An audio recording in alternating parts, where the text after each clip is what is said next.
Hello friends. Welcome to the Fiction Chat. How are you all? So in this video, we will see what if Naruto inherited the powers of Kyuubi with the aid of dragon. But before we start, if you want more amazing stuff like this, then be sure to subscribe to our channel and like this video. Also, if possible, share this video with your friends. Now without wasting any more time, let's begin the story. I can't believe I'm late, yelled a 9-year-old blonde boy as he ran through the village of Konoha.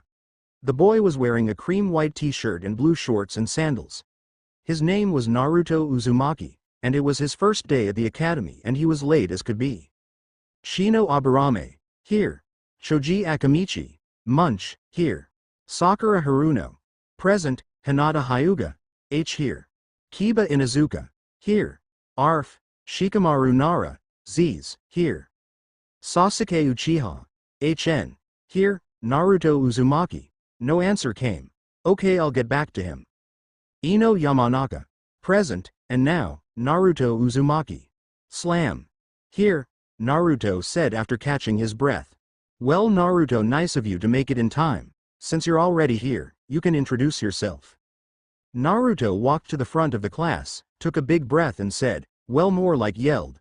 My name is Naruto Uzumaki, and I'm going to be Hokage. It didn't take long before almost the entire class erupted with laughter, while those that didn't laugh just mumbled, idiot, under their breaths. The teacher couldn't help but smile to himself at the boy's declaration. He's got spirit. Thank you, Naruto. You may take your seat. Naruto nodded and took the seat beside a blue-haired girl. After that, everyone else in the class introduced themselves and the day began. The teacher, whose name was Iruka Amino, had the class mainly do bookwork, which Naruto and his classmate Shikamaru mainly slept through. It wasn't until spars came up that Naruto realized just how alone he was in the school. The teacher had paired him up with Sasuke as the last spar before the end of the day. Beat him down, Sasuke-kun, one of the many girls in Sasuke's seemingly growing fanbase yelled. Prepare to lose, Sasuke, Naruto said confidently, though his confidence did take a bit of a hit. He had a crush on the pink-haired Sakura since he saw her at the beginning of the school day. But alas, she, along with the other blonde-haired student in class, Ino, was pretty much the creators of what seemed to be a very horrible fan club. HN was all Sasuke replied before getting into a fighting stance. Him being an Uchiha, they had their own kind with an unknown name. All it took was a few seconds after the word, Kajime, before Naruto was on the ground with Sasuke's fist buried in his jaw. Yay! I knew you could beat that loser, Sasuke-kun, Sakura called out. You beat him good, Ino added. After dismissing the class, Iruka looked around to see Naruto still in his same position on the ground. As he walked over, he heard Naruto mutter the words, no better than walking outside during the day. Iruka nearly stopped when he heard that, so you have had it rough. Rougher than anyone here, I bet. Then he saw Naruto notice his arrival and stand up with a big grin on his face. Sorry about that, Iruka-sensei. Guess I lost track of time. All Iruka did was smile and say it was alright. Just don't stay on the ground so long, you had me worried. Naruto nodded his reply and headed away. Naruto had decided to head to the training field. There was a private part that he found secluded enough for him the day before. The area had a small waterfall running through into a small river. He stood punching a tree, mulling over the events of his first day at the Ninja Academy. Stupid Teme whack, acting all high and mighty. Whack, I'll show him. Then he heard a rustling in the bushes beside him. He jumped back and pulled out an old kunai knife from his back pocket. He then said, if you're coming to try to beat me up, just so you know, I'm armed. He then saw a familiar pair of eyes walk out of the bushes. Oh, it's you, Hinata-chan. He heard the lavender-eyed girl make a slight eep when she heard the formal at the end of her name. Come on, you can do this, just ask him, she told herself. She had had a crush on the blonde boy ever since he saved him from some bullies. The only problem was that she would always get nervous around him. What are you doing? She stuttered out. Just training so I can beat that Sasuke Teme and show him how strong I really am, Naruto replied. He then gave a foxy grin that made Hinata blush, maybe even more than she already was. Don't faint. Do not faint. Just ask him, is it alright that I train with YYU? Naruto all of a sudden had a dumbfounded look on his face that made the Hyuga even more nervous. No one had even wanted to even hang out with him. Then next thing he knew he was hugging Hinata yelling thank you at the top of his lungs. That would be awesome. With both of us training together, we'll become the best in the academy. He then looked up to see that Hinata had passed out from being so close to him. Gah, Hinata-chan. After a while Hinata came to and looked around to find Naruto sitting by the stream. Naruto looked back to see Hinata coming towards him. Oh hey, you're awake, he said with a smile. So are you ready to get started? Hinata nodded shyly. What do you want T to D do? Well, how about we spar to see where each of us are? Hinata nodded to the suggestion, backed up little from the river and got into her clan's stance. Naruto backed away from the river as well and got into the stance that he was taught. As they threw punches and kicks, they could both tell they weren't very experienced. After about what seemed like an eternity for Hinata, Naruto was finally tired out. As they lay in the grass looking at the sky catching their breaths, Naruto spoke up first. Hey Hinata-chan, what was that style of fighting you were using? Being somehow too tired to stutter, she answered, it's called the Jayuken, or the Gentle Fist. Es Hyugas it in conjunction with our Byakugan. Naruto sat up and tilted his head in confusion. Bya what? Hinata giggled and said, Byakugan, it's the dojutsu of the Hyuga clan. It's also our Kekkei Genkai, or bloodline trait as it's also called. Can you teach me it? Naruto asked with a bit of excitement. Sorry Naruto-kun, but like I said it's only a bloodline trait of the Hyuga, Hinata replied. Naruto was a bit disappointed by that, but he understood a bit. Okay, I think I get it, Naruto said. You must be the best at it. Suddenly Hinata became solemn. I wish that were so. Naruto noticed the drop in her confidence. What's wrong? I'm the worst in my clan's fighting style. Everyone is better than me. I can't even beat my little sister. I'm never going to be able to succeed my father as the head of the clan. Wait, your dad is the head of the clan? Hinata nodded, but that's not all. If I even do become clan head, the elders would put the caged bird seal on my sister. What does it do? It not only labels my sister as a side branch member, but, at any main branch member's word, they can cause the S seal to make the person feel intense pain. And should the side branch member get kidnapped, it would destroy the Byakugan that they have. Naruto had a look of disbelief on his face. He just couldn't believe that a clan could just put a seal like that on a person and whenever they like put the poor person in a world of agony. After a few moments Hinata was starting to get uncomfortable with the silence. Hey Hinata-chan, what is your dream? Hinata was kind of surprised by the question. She had never been asked that before. To be with you one day. She thought, hoping to hide her blushing face. I guess become clan head of the V village, she said, trying to gain her almost lost confidence. You don't want to be the best? Naruto asked. Well, Hinata started, but stopped when Naruto held out his pinky finger. How about we make a promise to each other? What do we have to do? Hinata asked as she entwined her pinky with Naruto's, causing her to blush a little more. Easy, just follow my example. I, Naruto, vow to become the best shinobi in Konoha and become the next Hokage. Hinata was awed by Naruto's vigor, and after thinking a bit said, I, Hinata, vow to become the best kunoichi in the village, and become clan head. I will change the way of my clan. Then Naruto unexpectedly said something that made her fall even more in love with Naruto, and once I become Hokage, I'll help you. Hinata's look of shock wore off when she realized it was starting to get late. Oh, I better get home before my father gets worried. You want to meet here next week? Naruto asked. Yeah, I would love to, Hinata replied. They then nodded to each other and ran in different directions of their homes. One happy they made a friend, and another happy to be making friends with their long-time crush. Oi, Ni-chan, get up. A voice called. Hinata shot up into the sitting position saying, I'm up, in a very dreary voice. She looked over to her room door to see her little sister Hanabi standing there, giving her the classic scowl that most of the Hyuga gave her. You're gonna be late for your genin exam if you don't hurry. Suddenly Hinata got a shocked look on her face, shot out of bed, and ran out of the door to get ready, but not before giving her sister a big hug. Thank you Hanabi-chan. Yeah, now let me go. Once Hinata was ready, she headed to tell her father she was leaving. She knocked on the door and waited until she heard, enter, After she entered she told her father that she was going, but before she was about to leave, her father said, "Before you leave there is something that I want to talk to you about." Later on, Hinata was walking through the village on the way to the academy thinking about the talk that she had just had with her father. As she let her eyes wander from side to side she noticed the familiar looks that she always had gotten from the people she walked by. The day was normal as it always was, but it felt like something in it had changed. "Get back here!" But some things never change. After hearing the shout Hinata knew exactly who was coming around the next corner after doing one of his daily pranks. She was right on the money, because Naruto had come flying around the corner smiling from ear to ear. In that split second, Naruto took something out of his back pocket, put the bucket he had further up his arm and grabbed Hinata's hand in one move. As soon as he rounded the next corner and covered both of them with the camouflage sheet. When the two Chunin that were chasing him had passed by, he uncovered them and looked to Hinata. "Morning, Hinata-chan." Good morning, Naruto-kun. "You might want to get out of here, Hinata-chan. I don't want you to get into." His sentence was cut off when he heard a thump above them. "Trouble." Naruto finished. Standing on the gate was their teacher Iruka.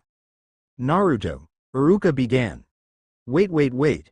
It was just me that pulled the prank, not her," Naruto exclaimed, not wanting his friend to get into the deep trouble that he knew he was in. Naruto was reassured when Iruka smiled and said, "Don't worry, I was here long enough." Naruto sighed in relief, but snapped back to attention when he saw the look on Iruka's face change dramatically. Even Hinata gulped at the look on their teacher's face. "But that doesn't mean you're out of trouble." Naruto turned to Hinata, smiled, and said, "Hinata-chan, I'll see you at the academy." And with a sudden burst of speed he was off and running, with Iruka hot on his heels. As Hinata neared the school she sighed in relief. She was just a couple of seconds away from passing out then and there if Naruto hadn't been running from Iruka at the time. After she found her seat she waited for Iruka to return. It wasn't long after almost everyone had arrived Iruka arrived with a tied-up Naruto. Most of the class that had seen Iruka appear were now laughing at Naruto. "What did he do this time?" a student named Damien said. After the rest of the students came in Iruka started the Genin exam. The first part was Henge Jutsu. Hinata was able to transform perfectly, but after a while Naruto came up and the class came to a halt. Naruto had used his henge to turn into a naked woman. Now Hinata was in love with Naruto and all, but it was beyond her why the blonde had made up that perverted jutsu. After the initial scolding from Iruka, Naruto did the perfect henge. "I really do not know what you see in that idiot, Hinata," said a voice from beside Hinata. She looked to see Shikamaru resting his head on his hands looking at her. Well, she started. She was lucky the only person she would stutter around was Naruto, and even that was starting to become a rare occurrence. The lazy ninja beside her only sighed and said, "Look Hinata, it's really none of my business why you're in love with him. I just find him troublesome." And with that he went back to sleep. Hinata smiled at the way the boy acted, especially when it was something he didn't want to do. After lunch the second part of the exam took place. All that needed to be done was to make a successful clone. Hinata, having a good handle on her chakra control, was able to narrowly pull one off. The reason she kept to herself. Afterwards she was awarded her Hitate. I think that's how it's spelled. Outside she saw Naruto sitting on the swing on the tree by the academy. Naruto saw her coming. "Hey Hinata-chan. Congrats on getting your Hitate." He flashed a foxy smile, one she knew very well. He showed it only when he was sad. She only asked one thing, what happened? The only time she didn't feel like fainting in front of him was when she was concerned for him. "You don't worry about fainting when you're worried about someone, I didn't pass," was all he said to her. That's all she needed to hear. For the rest of the time she stood beside him and watched as the other new genin met their families and left to celebrate. "Hey, isn't that one kid?" "Shush, we're not supposed to talk about that." "What's that brat doing with the Hyuga girl?" "Well, I heard they're both the same monsters." The last word of the whispers struck a chord in Naruto, but out of the corner of his eye he saw Hinata tense up. He looked at her and said, "Don't worry Hinata-chan, they're not talking about you. You're not a monster. You are the kindest person I know." Hinata blushed a little bit as he flashed his genuine foxy grin, one that said, "I mean it." Then another teacher, named Mizuki, came up and asked if he could talk to Naruto in private. "Okay Mizuki-sensei, see y'all later Hinata-chan." As he ran off, Hinata's personal guard came up. "Are you ready to go, Lady Hinata?" Hinata nodded and turned to leave, but as she left a single tear ran down her cheek. "Oh Naruto-kun, if you only knew." Flashback Jutsu. "What is it, San?" Hiyashi looked at his daughter, took a deep breath, and said, "What I am about to tell you is an S-class secret. But I have reserved the right to tell you this when I believe you can handle it." Hinata nodded and braced herself, but nothing prepared her for what came next. "Are you familiar with the event that had taken place on October 10th? Hinata nodded. "Yes, we were taught that the nine-tailed fox demon and another beast attacked, and they were destroyed by the Yondaime Hokage. The story wasn't really that old. People still talked about what had happened."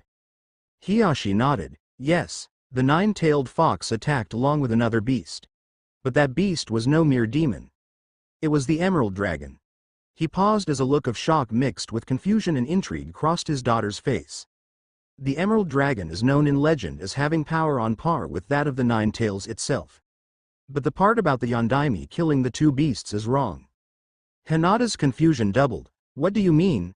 She saw her father close his eyes and look at her. She could see the concern in them but didn't want to interrupt. "Before I continue, Hinata, whenever you wall around the village, do you ever get looks from the villagers and even some of the shinobi?" Hinata knew what was meant by looks. She had been getting them for as long as she could remember from the elders. After nodding, she saw her father's features change and almost seem to age as his gaze turned down. In truth, a mortal cannot kill a demon, let alone a dragon. So he sealed the fox inside a newborn child. Then Hiyashi's gaze fell onto Hinata.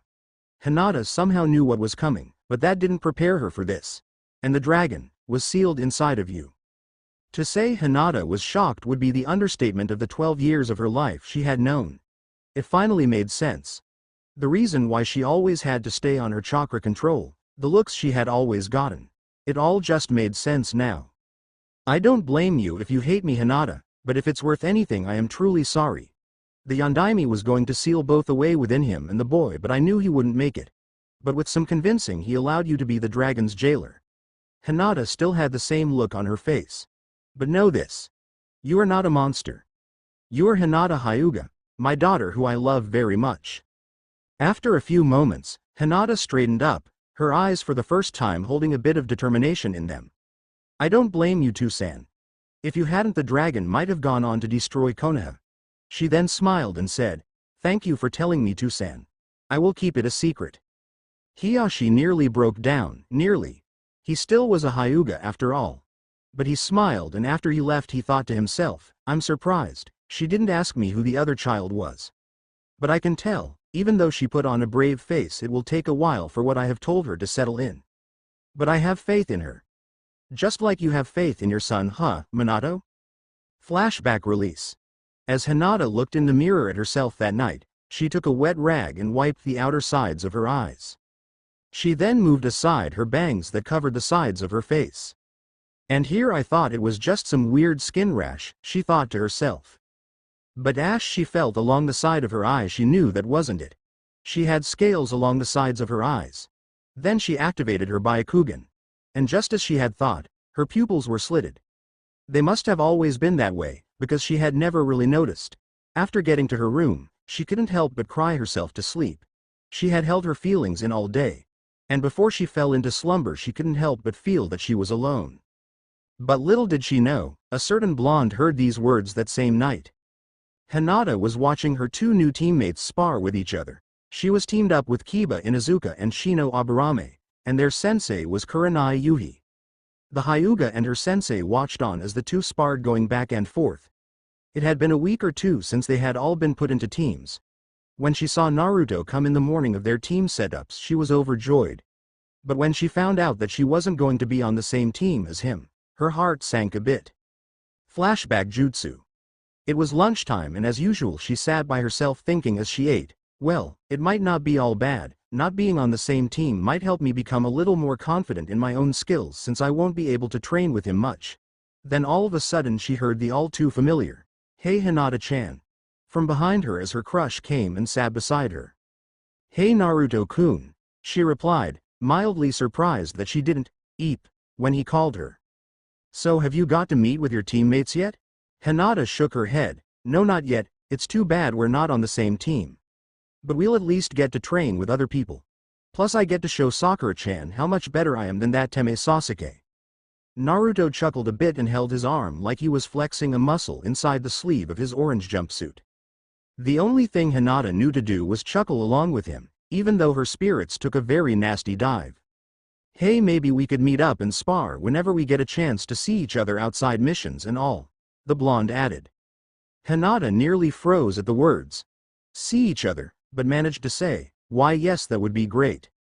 After lunch, as she was walking back to class thinking, I wish you would at least look at me like you look at her. Flashback release. Okay, that's enough, the Genjutsu mistress said. Now that we're done with warm-ups, let's go get our mission for the day. As they walked to the Hokage Tower, Kiba said, Man Shino, why don't you ever fight back in our spars? His ninja hound Akamaru barked in agreement. Shino just kept walking straight and said, It was a light spar, so I didn't see a real need to fight seriously with you. You leave enough openings that I could defeat you in a few simple moves. What was that? Kiba yelled. That enough you too, Kurenai interjected. I swear to Kami, this one is going to be the death of me, she thought to herself, indicating Kiba. The Inuzuka, while a capable fighter, was loud, brash, and doesn't really think before his actions. This got him into a lot of trouble. On top of that, Kurenai could tell that he had a crush on Hinata. It was pretty easy to see, being that he always hit on the poor girl trying to ask her out, only for her to politely decline. Every single time. Shino, as far as Kurenai could tell, was the more antisocial one of the group. He never really talked unless it was absolutely necessary. Or if he felt like he had been asked a stupid question. In which Kiba's case was always to him. But the biggest mystery to the red-eyed sensei was Hinata. She always looked like she was thinking about something. She didn't have to worry about the young Hyuga's confidence too much. But when it came to Kiba always asking her out, it was beginning to wear on the girl. She knew that the girl had a crush on the Uzumaki. And that they had trained together as much as they could since their first year in the academy. And by what she could tell, both Shino and Kiba knew who she had a crush on, much to the chagrin of Kiba. When they got into the Hokage's office, the old man said, Kurenai, came for your team's mission. The group bowed. Yes, Lord Hokage. Well, I don't have any D-rank missions for your team. I do have a mission that requires another team for assistance. It involves Team 7. Hinata shot to attention. That's Naruto-kun's team. Please let him be alright. She tried to hide what she was feeling, but with a Jonin, Chunin, and the Hokage in the room, they were the only ones who happened to notice the Genin's reaction. What happened? Kurenai asked. It seems that the simple escort mission that they were on has taken a slight turn and they will need assistance. You are to catch up to them and assist them in their mission in the Land of Waves. Yes, Lord Hokage, the group said. After the group exited the room, the Hokage chuckled a bit. Be careful out there, Naruto. I have a feeling this mission will change your life. Oh, how right he was. As Team 8 assembled at the gate, Kiba said, Sweet, our first mission outside the village. Finally a chance to stretch our legs. Right, Hinata? He practically asked. Yeah, Hinata replied. Shino just nodded. Alright, then let's head out, Kurenai announced. And with that, the group headed out at top speed to meet up with Team 7. It took about most of the day to catch up, and the scene they had happened upon wasn't what they had expected. They found Kakashi Hitaki, the Jonin of Team 7, lying on the ground with 4 people surrounding him. Looks like we got here just in time, Kurenai said. Kurenai-sensei, what are you guys doing here? Naruto's teammate Sakura asked. What do you think we're here for? We're your backup, Kiba said cockily. You guys look like hell. The girl shot him a look but turned back to the semi-conscious Kakashi. In any case, Kurenai began, we'll need to take him somewhere to recuperate and regain his chakra. An old man that was with Team 7 came up. I may be of help. My name is Tazuna. My home is not far from here. Then lead the way, Tazuna. Kurenai replied, and with that the group, with Naruto and Sasuke carrying an unconscious Kakashi, headed to Tazuna's house. Later on at Tazuna's house, after getting to the bridge builder's house, they met Tsunami, Tazuna's daughter. It took the rest of the day, but the next day Kakashi soon came to and explained what had happened. It turned out that a missing nin named Zabuza had attacked them, aiming to kill the bridge builder. But before Kakashi could strike a fatal blow, The swordsman of the mist was killed by 2 senbon needles to the neck. So if I were to guess what's to come, would I be guessing right? Kurenai asked. What do you mean, Kurenai-sensei? Naruto asked. It would seem that Zabuza is still alive. That sent shockwaves through most of the house, especially Team 7. Naruto punched his hand. Dang it. I thought we'd be rid of him by now. How can he still be alive? Remember the Hunter Nin? Kakashi pointed out. Hunter Nin are supposed to burn the body of the missing Nin they have been sent to hunt while keeping the head to present as proof of their capture.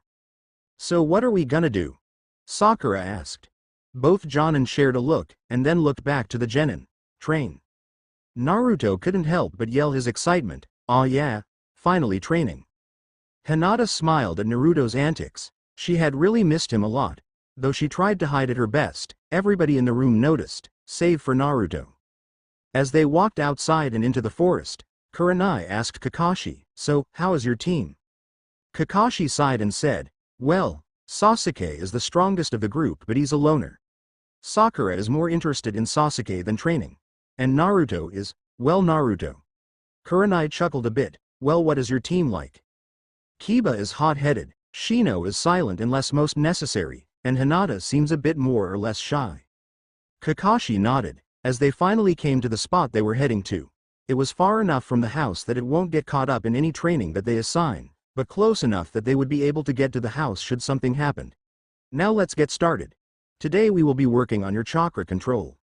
Naruto's face fell. Ah, why aren't we learning any jutsus? Shut it, Dobi, and listen. Sasuke said with his hands still in his pockets. What did you say, Teme? Naruto bellowed. Thwack. Sakura punched Naruto on the head and yelled, Baka, leave Sasuke-kun alone. While the rest of the genin were paying to the spectacle that unfolded, Kurenai noticed a certain Hyuga tense up. Almost as if she was ready to fight. Kakashi also had noticed but decided to leave the matter to the Genjutsu mistress. Well, Naruto. Kakashi started, you're going to climb this tree. How are we going to do that? Kiba asked. Like this. Kakashi then made a seal with his hand and walked up the tree. The genin had looks of wonder on their faces, while Shino raised his eyebrows.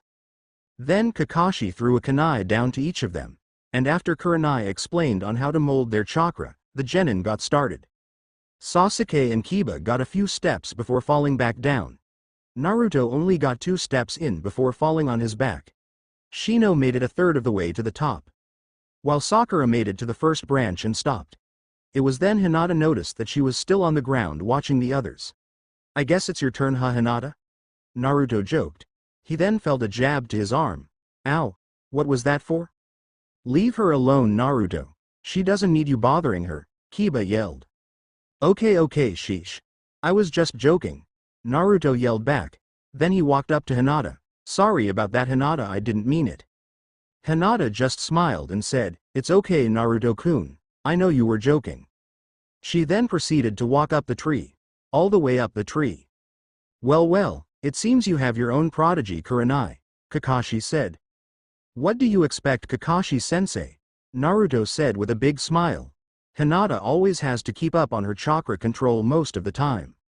Everyone except for the Hyuga in question looked at him like he was crazy. And how would you know that, Dobi? Sasuke said while trying to keep himself calm from watching Hinata get farther than him. Well, Teme, me and Hinata used to hang out. In fact, we used to spar with each other. Who would want to hang out with you, Baka? Sakura said. Let alone spar with you. You probably always got beat by her. At that, Naruto got quiet, which incited a taunting laugh from Kiba. Ha ha, I knew it. Once a Dobi, always a Dobi. He would never be able to beat Hinata. Naruto just kept his head down, hiding his eyes. Hinata wanted to say something. She had to say something, but Kurenai beat her to it. That's enough, all of you. That does give me an idea though. How about we do some spars? Kakashi nodded. That sounds like a good idea. Okay, Kiba, Sasuke, you two first. The area was big enough for the two to find a spot to stand before getting into stances. The fight didn't last long. Kiba's fast movements weren't fast enough as Sasuke was beaten within a few minutes. To everyone's surprise, Naruto didn't say anything at all. They have never seen him so quiet. Sakura and Shino were next, but she basically gave up at the first sign Shino was going to use his insects. And then finally came Naruto and Hin. The two Jonin were really looking forward to seeing if what the Hokage had told him was true. Let's see if what the Hokage said is true. Hinata walked out into the space, but Naruto was still as a statue. What's the matter? Don't be afraid of getting beat by a girl, Kiba taunted. Leave him alone, Kiba, it's not like he actually stands a chance, Sasuke said dismissively. Then everyone got quiet when they heard Hinata, Naruto-kun. The blonde shifted a little but still didn't respond. Naruto-kun, look at me. Naruto raised his head to look at her. The look in his eyes pained her, but she had to tell him something to get him back to the way he was. Remember the vow we made to each other the first day of the academy? She ignored the shocked expressions and focused on the cerulean eyes that nodded their remembrance. Well, I still remember as well, and if you don't spar with me, it'll be like breaking that vow. And, her head was down, but as she raised it up her resolution shone through. I won't forgive you. The shock on Naruto's face changed to admiration as he smiled and walked up. After he was about 6 feet away from her he said, "Thank you, Hinata-chan. I really needed that. And I do remember. I never go back on my word. Believe it. Just wanted to do that one time at least." You're welcome, Naruto-kun. Hinata replied with a mild blush, but she shook it off. It has been a while since we last sparred. Are there any rules, Kakashi-sensei? Naruto asked. Just no chakra. Their sensei replied. Both nodded, and after a brief pause, Kurenai called, "Begin." Both Naruto and Hinata ran at each other. Their speed didn't surprise everyone, but what came next did. Hinata threw a Juken strike at Naruto, who in turn ducked and threw a left uppercut. But Hinata parried it away, spun and threw another strike towards his head. At the same time Naruto spun the opposite way and swung his arm, a testament to his brawler fighting style. As soon as his arm hit Hinata's, Naruto held it there. Both stood for a moment still as statues, their eyes deadlocked onto each other. Then they all of a sudden backed off and kicked each other in the chest, knocking the other to the ground. Naruto shot up and threw a punch down. Hinata rolled and scored a roundhouse kick once she got up. But Naruto instantly shook it off and charged back in, throwing punch after punch. But the blonde also was trying to dodge the heiress blows that she was throwing.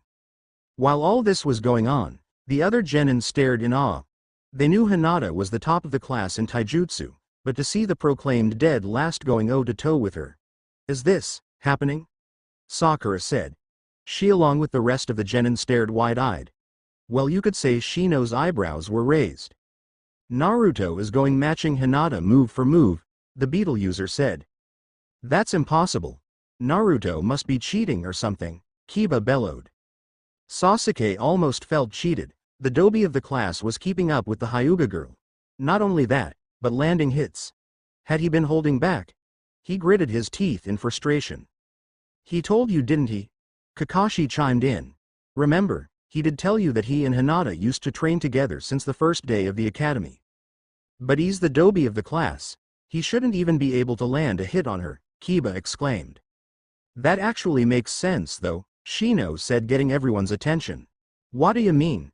Naruto said, he and Hinata have been training with each other since the first day of the academy. Therefore, they have had time to memorize each other's moves and adapt accordingly. I would also go to say that if he wanted, Naruto could use the katas of the Juken itself. Though not to the extent that a Hyuga is capable of. And Hinata could also deliver a punch with an impressive amount of force if need be. Then, as if on cue, Naruto's and Hinata's fists bypassed each other and landed in their opponents' faces.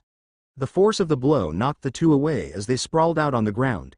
As they stood up, Hinata's knees shook a little. Her stamina had increased from all the sparring with Naruto over the years, but she was still winded. But the consolation was in front of her as Naruto got up, breathing just as hard as she was. Naruto had to admit, it had been a while since he had sparred with Hinata. Normally he wouldn't be that tired.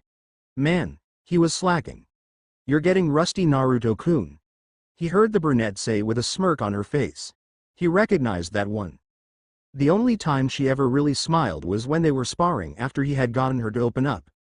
That was probably because most of the time she was winning, which was kind of fine with him, but he didn't know why. I could say the same to you, Hinata-chan, he replied. That's enough. Kurenai said. We'll consider this a draw. Ah, we were just getting started, Naruto said with a smirk. There will be enough time for that later.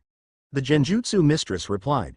She also saw a hint of disappointment in the young Hyuga's eyes. Then it finally clicked. Hinata is trying to get his attention through combat. Not very subtle, but if it pays off, it pays off. Now back to tree climbing. Later on that night, the day ended with Naruto, Sasuke, and Kiba finally getting all the way up the tree. After they got in, they settled down and ate. Once again, I'm sorry for have lied to you about this, Tazuna said during their dinner. It's okay, old man, Naruto replied, not showing the least bit of respect. Once the bridge is done, it'll help everyone, right? Tazuna was about to answer when all of a sudden a new voice came out of the door to the table of the kitchen. It's not going to matter. You're all going to die anyway. Oh, Inari, come and say hello to the ninjas that escorted your grandpa, Tazuna's daughter Tsunami had said. First thing the young boy did was hug his grandfather, then he turned to the ninjas. You guys don't stand a chance. Gato will kill you if you don't get out of here.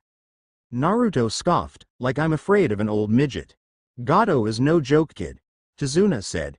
He commands a small army of thugs and sends them to do his bidding. Taking from money, to even people, to sell them into slavery. Sakura and Hinata shuddered at that thought. And anyone who gets in his way is killed. Inari finished. So just forget about this stupid mission of yours, cause if you keep going on with it you'll die. Inari, Tsunami started. It's true, Mom. The same thing that happened to Dad is going to happen to them. So I guess you didn't inherit his bravery, Naruto chimed in. You don't know what it's like, Inari yelled. You don't know what it's like to lose someone close to you. You act so smug just because you're a ninja. Everyone that was in the room looked over to see Naruto slowly get up and walk over to the boy, who didn't take his eyes off the older blonde and stared at him defiantly.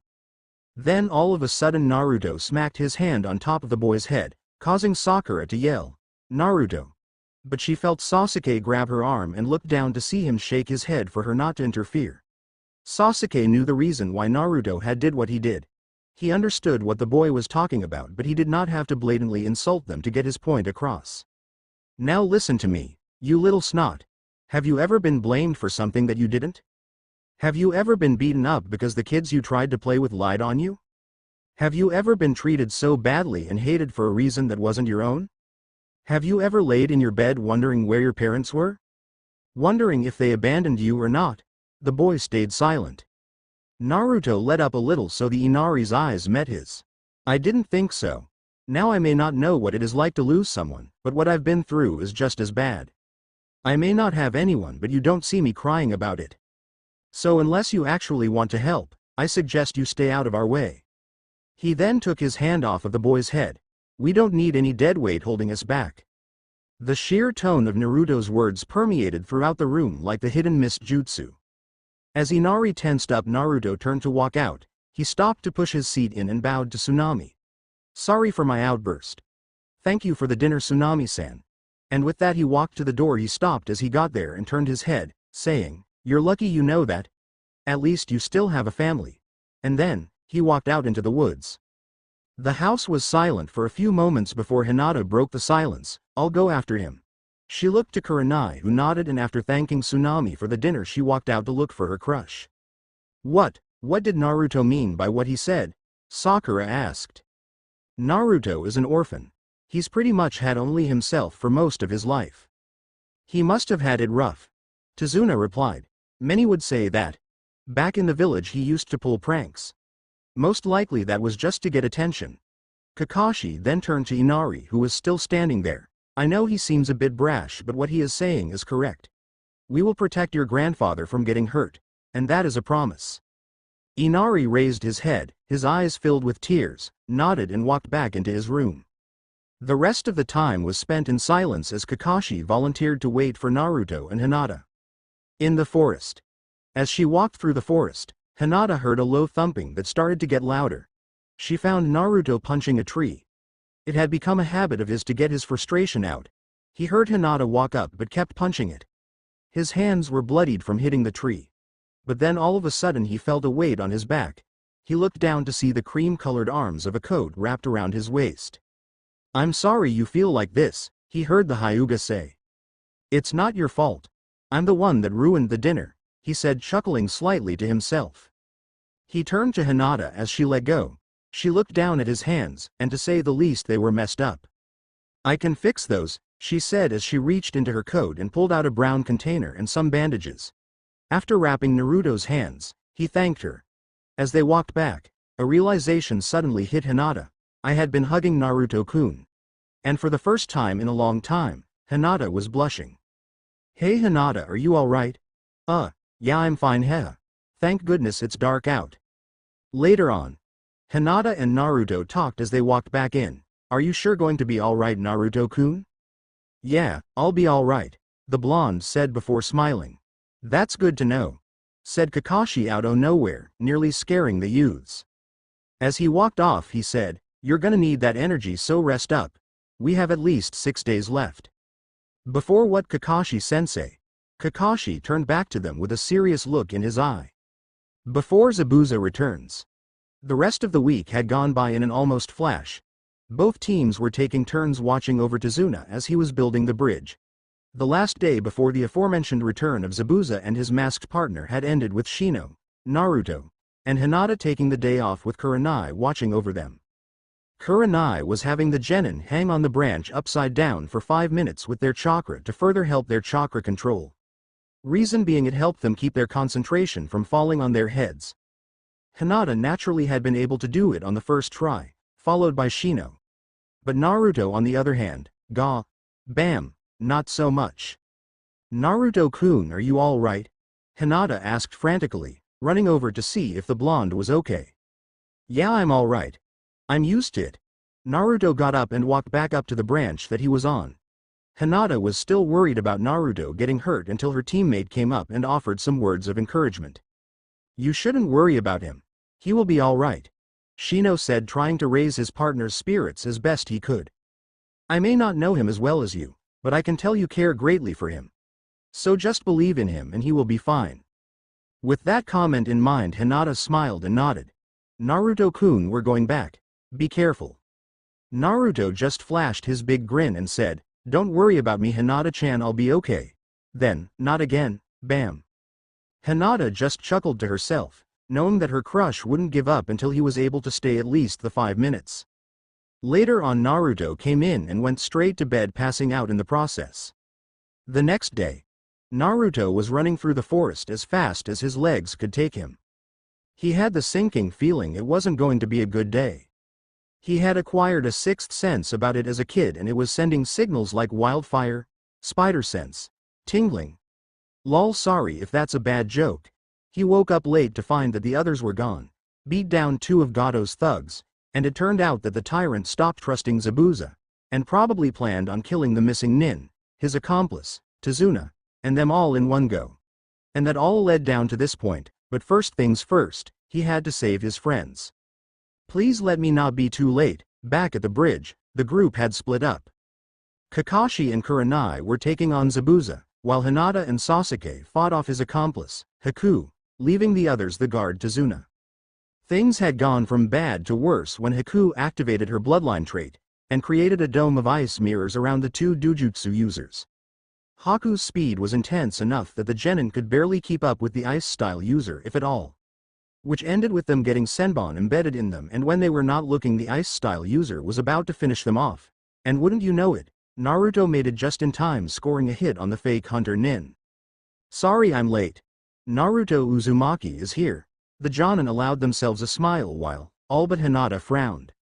"Well, maybe he can attack from the outside and get us out of here," Sasuke thought, but it was not to be. "Hey Sasuke, Hinata-chan, I'm here to rescue you guys." Naruto was inside the mirrors. For Sasuke that had taken the cake, you idiot, now you're trapped in here with us." "Hey, that's not much of a thank you, you human pincushion." No offense, Hinata. It was true. Both Sasuke and Hinata had Senbons stuck in different parts of their bodies. But Hinata just nodded her head in acknowledgement, adrenaline still going through her veins. "Besides, I'm not totally clueless," the blonde said. Suddenly a massive explosion rocked the bridge. With the Jonin, What was that? The Jonin were wondering. Then they dodged another swipe from Zabuza's sword. I have to admit, Zabuza said. You were right, he is unpredictable. I wouldn't have thought that Loudmouth would have thought to attack from the outside. You trained him well. Don't thank us, Kurenai said. Naruto has always been the resourceful one of the group. Kakashi added. Hey, too bad it's a flawed plan. The swordsman added to his previous statement with a maniacal grin. Then the battle between the three Jonin resumed. With Sakura, Kiba, Shino, and Tazuna. What the heck was that? Kiba bellowed. He and Akamaru were on edge with the sounds of battle going on around them. The same was with Sakura. Even though she held her kunai at the ready, she was trembling all over. Shino himself was ridged but alert. He had sent some of his beetles out in a loose net and connected his chakra to them. If something passed through said net, he would know. Let's just hope that everyone is safe and still alive, the Aburame said. Back with Naruto, Hinata, and Sasuke. Hey boss, it didn't break. Naruto had summoned 2 clones to try to break a few of the ice mirrors. But the ice remained unscathed as if it was just there. What, try again? He yelled after helping up his friends. He had silently whispered to the 2 that when the clones threw another set of kunai with paper bombs attached, they would make a break for it, using the explosion for cover. Not seeing a lot of options, they agreed. Well, Hinata agreed instantly, while Sasuke reluctantly agreed. As soon as they heard an explosion, the 3 ran in the direction of said sound. But it wasn't to be. They were knocked back and the clones were dispersed. Dang! Why didn't it work? Naruto exclaimed. It was a good plan, Haku said with a smirk hidden by her mask. But you were just too slow. That, and you and your comrades are injured. What do you mean, ah? Naruto's retort was cut short when some senbon shot into his legs, sending him to one knee. The Sasuke and Hinata went to help, but the Uchiha suddenly had senbon in his shoulder, and a Hyuga had senbon her arm. Why don't you just give up? You can clearly see that your efforts are useless. The masked shinobi spoke solemnly. Not gonna happen. Naruto shot back. I have a dream to become the Hokage and nothing's gonna stop me. But first I'm going to get out of here and defeat both of you guys. Before either of his comrades could stop him, he made his signature seal and shadow clones started attacking the mirrors. They were all dispersed and Naruto ended up with a senbon in one of his hands and in his arm. Hey Naruto, can you do that again? Sasuke surprisingly asked. All Naruto did was nod and summoned the shadow clones once more. They were all wiped out, but Sasuke was able to score a hit with a fire jutsu. Albeit was a small burn on the ice ninja's clothing. I can see. The Uchiha thought as he knew he had finally gotten his Sharingan. Haku noticed this and said, the Sharingan. I guess I can't afford to pull my punches any longer. He then made a hand sign and said, ice style, savage blizzard jutsu. Suddenly the wind inside the dome stirred up, the temperature started to drop even more than it already was. Now what? Naruto said. Then the wind started circulating faster and faster in the dome, making it even colder, until a sheen of pure white covered the inside, preventing anything from being seen from the inside or out. With the Jonin.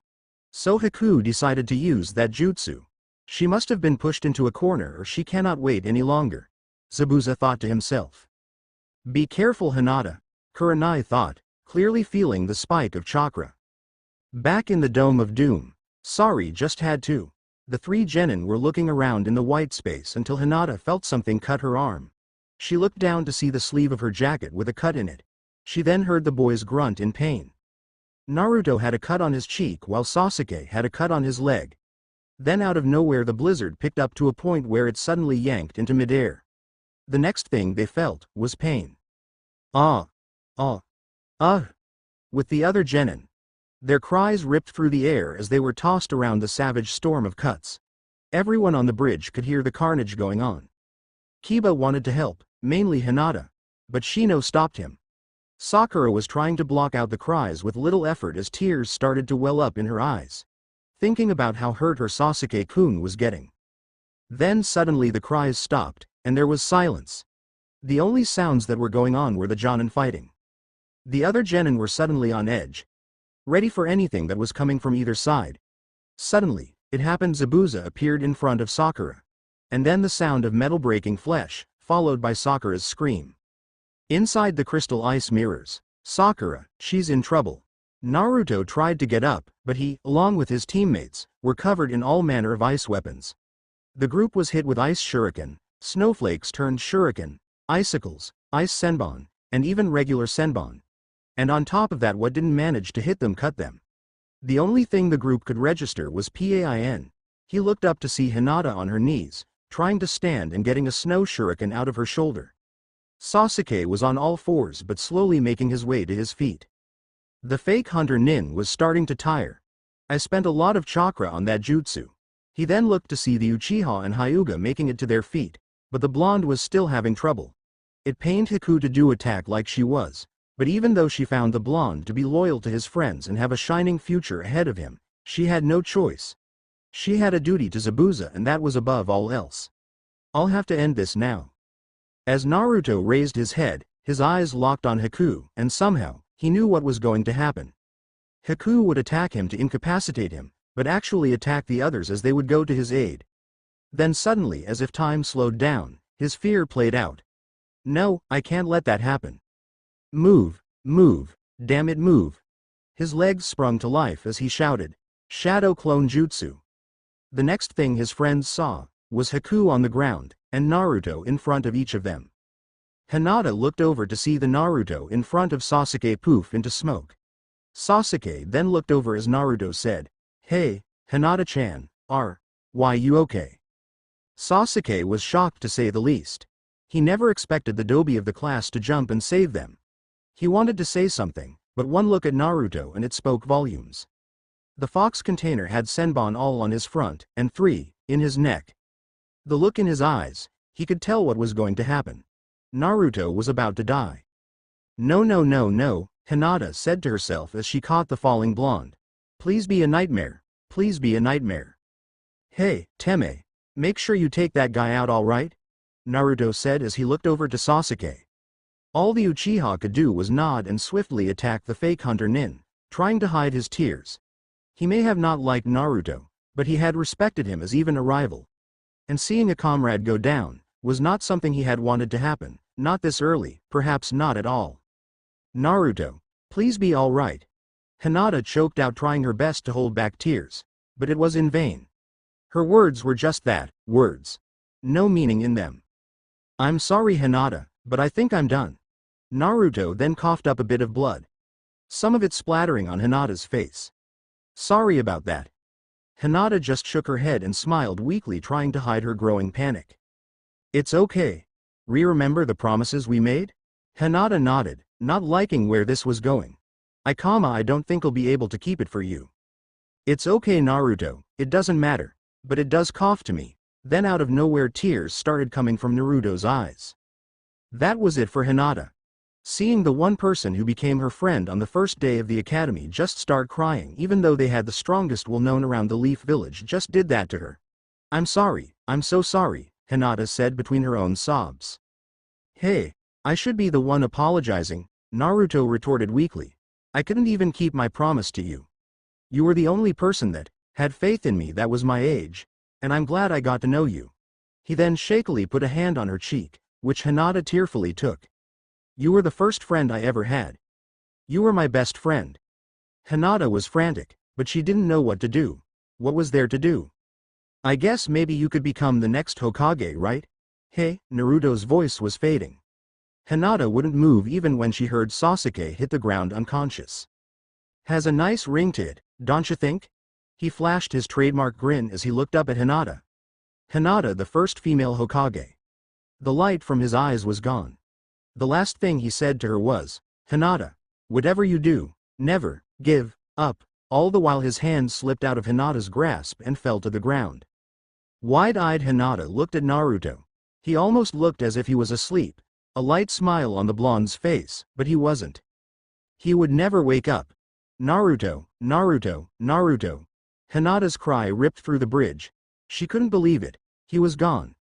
Who would be there to always give her the encouragement she always wanted, to spar with her whenever the time arose and not hold back, and worst of all, who would she tell that she loved them? She had wanted to tell him so bad, even though she wanted to see where life would take them, and now she will never get the chance. Is this the first time you've seen a comrade die? Haku's voice sounded off, as she was leaning back into the mirrors. You should be honored to have one like him. Even though he was the bait, he jumped and protected you without hesitation. But then she noticed something. The girl's crying stopped. It was total silence until she heard the girl's voice. Shut up. The mist was suddenly dispersed around the ice mirrors. Hinata turned Naruto over and took out all the weapons that were embedded in the blonde's back. Then after turning Naruto back over, even though it was too late, she kissed him on the cheek. Then Hinata felt it. For the first time in her life, she felt an emotion that every Hyuga was taught to suppress. But then that emotion started to change as suddenly a ring of dark green chakra surrounded the girl's feet. Her emotions turned from sadness, to despair, to anger, and then to pure, unbridled rage. You took away the one I love the most in this world. Hinata's voice sounded angry, but as if she was holding back. Her hands snapping open and closed, trying in vain to suppress the inevitable. Then the ring of chakra shot up in 9 green pillars. Impossible. Chakra cannot be seen. Haku couldn't believe what she was seeing. Then she looked up to see a dragon's head. Its eyes were blank, filled with rage and bloodlust, just like the feeling that the chakra was giving off. Then it all sank back down into the Hyuga girl, whose back was still turned to her as she stood. Hinata's nails grew sharp, her canines grew sharper, and the scales beside her eyes grew dark green as well. I hate you so much. Then as she turned around, the ice-style user could only gasp and tremble in fear as she looked into the once lavender eyes of the Hyuga heiress. The girl had dark emerald green eyes and black slid pupils. Haku could have sworn that for a one second, there was an enormous dragon behind the girl as she had turned. All. Then the girl yelled, her voice changed. I'll make you pay for this. What the heck are you doing here? To say Kushina was awake would be an understatement. When one wakes up in the comatose ward of a hospital to see one of their best friends wake up in the bed beside them, it's not exactly a calm needed moment. Well, in the Uzumaki's case anyway. And it didn't help with not making it awkward in Hana's case. Well, you see, it's a funny story really, Hana laughed nervously. I find it hardly funny that you're in the freaking comatose ward of the hospital, Kushina's rant continued. Okay. Just calm down and I'll tell you. Man, even after waking up you're still hyper. Kushina glared at her friend but stayed silent. Hana sighed and then began her story. It had been a few years after Hinata's birth. I was sick, but I was determined to be there for both of my children. So when the day came for Hanabi's birth, I held on. I was really weak. The doctors had already told Hiyashi that there was a huge possibility of me dying of blood loss. But I guess, as the third Hokage would say, my will of fire kicked in. And well, I passed out. And after all that, here we are. Kushina looked at the bluish-haired Hyuga. She had always respected her friends since they were kids. Having a child was not the easiest thing to do. Kushina could attest to that. Especially the circumstances behind Hinata's birth. Speaking of, wasn't Hinata supposed to be born a couple of months after Naruto? Well, remember when the doctor warned us to stop hanging out when we became pregnant? Hana asked. Kushina nodded. He said it's a weird thing that tends to happen when pregnant women hang out all the time. Their cycles tend to run together. But all in all, Hinata was fairly healthy. Oh, but how were you able to use your chakra then? Chakra pills. Remember? Kushina chuckled sheepishly and scratched the back of her head. Well, at least we're still alive. Plus we kind of have an idea of how long we have been out. The Hyuga nodded her response. But it makes you wonder. Kushina had a solemn look on her face. Hana could already tell what she was going to say next. Just how much of our children's lives have we missed? After that a long silence fell on the two. It was pretty scary thinking about how long they were in comas. Well, I had Hanabi 3 years after Hinata, so that's a start. But then again, it could be over 20 years by now. Both women shuddered at the thought. Well, there's only one way to find out. The redhead chimed as she threw the covers off of herself, revealing the hospital gown she had on. I wouldn't do that if I were you, Hana said. What? Why? Well, think about it. Being in a coma basically is kind of like being in a deep sleep. All of our body's energy was going into keeping us alive. And our muscles have probably atrophied a bit. Basically it's gonna take a bit to reteach our bodies how to walk again.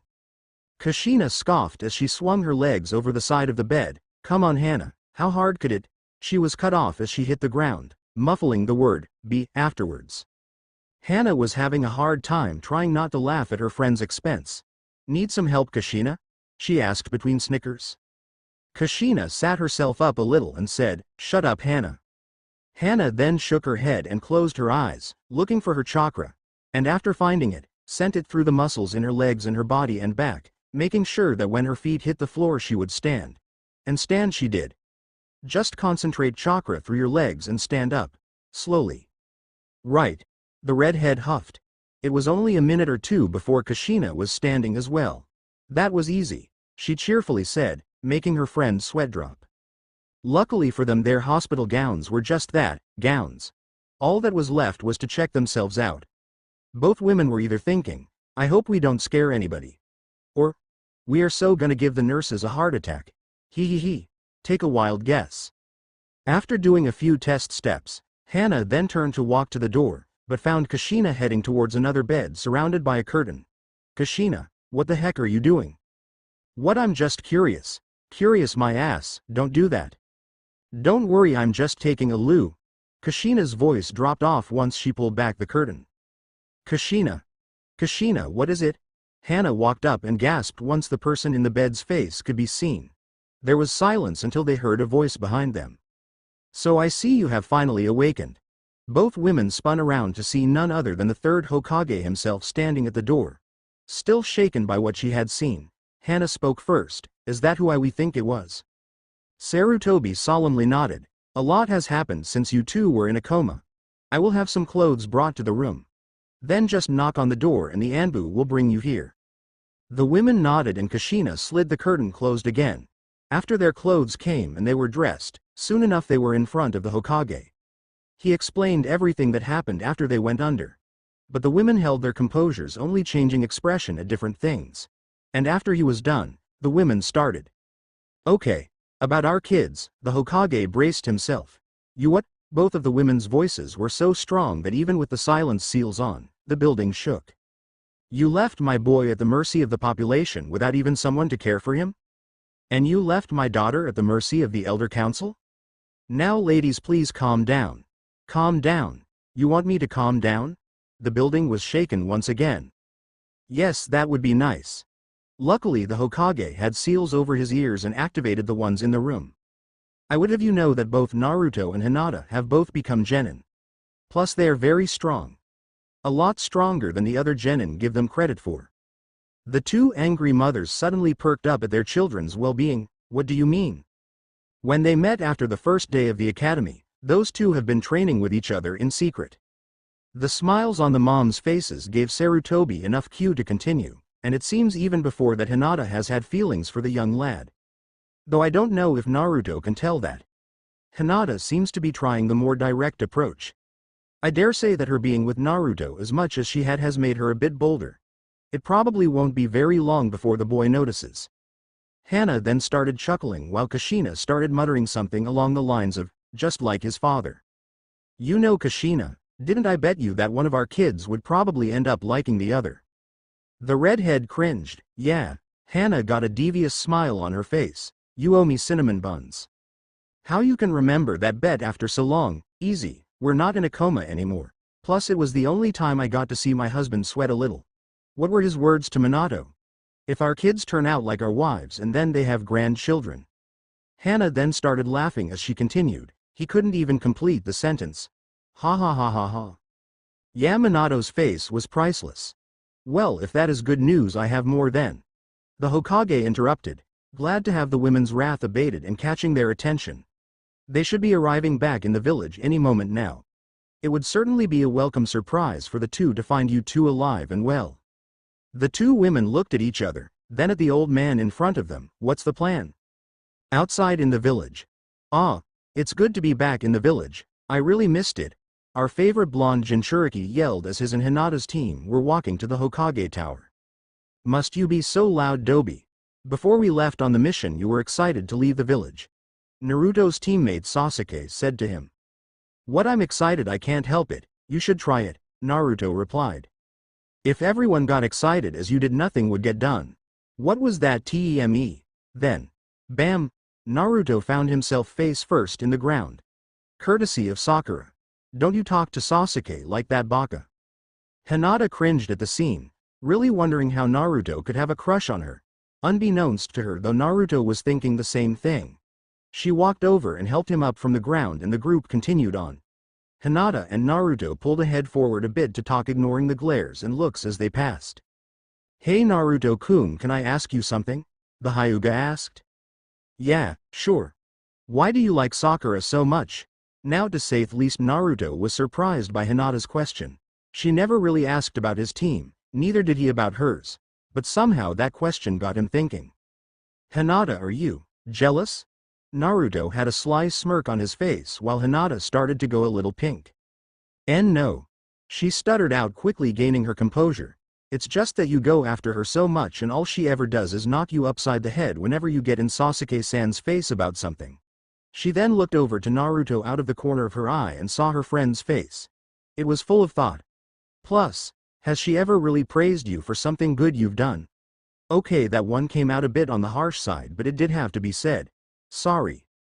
"It's okay Hinata-chan. I was actually thinking about that myself." Naruto didn't see the shocked look on Hinata's face. "Sakura's pretty and smart, but so are you. And then some." "And then some, huh?" Hinata said with a smirk and a raised eyebrow. "Yep." The blonde flashed the heiress his signature foxy grin. Now in the back of the group a certain Inuzuka was silently seething. What the hell does she see in that doby? Time skipped to after the group has done their report. After both teams' mission report was done, the teams received their pay. "So what's going to be our next mission, huh Gigi?" Naruto excitedly asked. "We just got back from a mission doby. They wouldn't send us on another one right after," Sasuke said. "What? Why not?" "Because not everyone is a stamina freak like you," Kiba added. "And what does that supposed to mean?" "Well, if the shoe fits." Naruto was about to say something, but he felt Hinata tap his arm, and he in turn held his peace, albeit a bit grudgingly. The Hokage smiled at the interaction. "Well, I guess you have earned yourselves a much-needed rest. Also, since the rank of the mission went up, you will be paid accordingly." This incited an excited yell by Naruto, which earned the boy chastisement from most of the other genin. And also about 3 weeks off. That made the genin happy. Before the two teams left, Sarutobi had Hinata and Naruto stay. "So what's up Gigi?" "Naruto-kun, you should have more respect for the Hokage," Hinata said. "It quite alright Hinata. I have gotten used to it," Sarutobi reassured. "But on to different matters. You both did well and I'm proud of you. And I have a surprise for both of you." "What is it Gigi? Are you teaching us an awesome jutsu? Or are you finally recognizing my strength and making me Hokage?" Hinata and the Hokage smiled at the blonde's antics. Full of energy. Just like his mother. "I'm afraid not Naruto for both of them.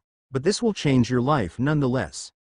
The boy's disappointment was replaced by curiosity. "How would you like to know who your mother was?" That got his attention. He stood rigid as he nodded, his eyes wide. The third Hokage then handed Naruto a picture of a woman with deep red hair. Naruto turned and found something written on the back. Kushina Uzumaki. Naruto breathed out as he read the name. Then he looked up at the old shinobi in front of him, who nodded and smiled. Naruto couldn't stop the tears that came. He didn't want them to.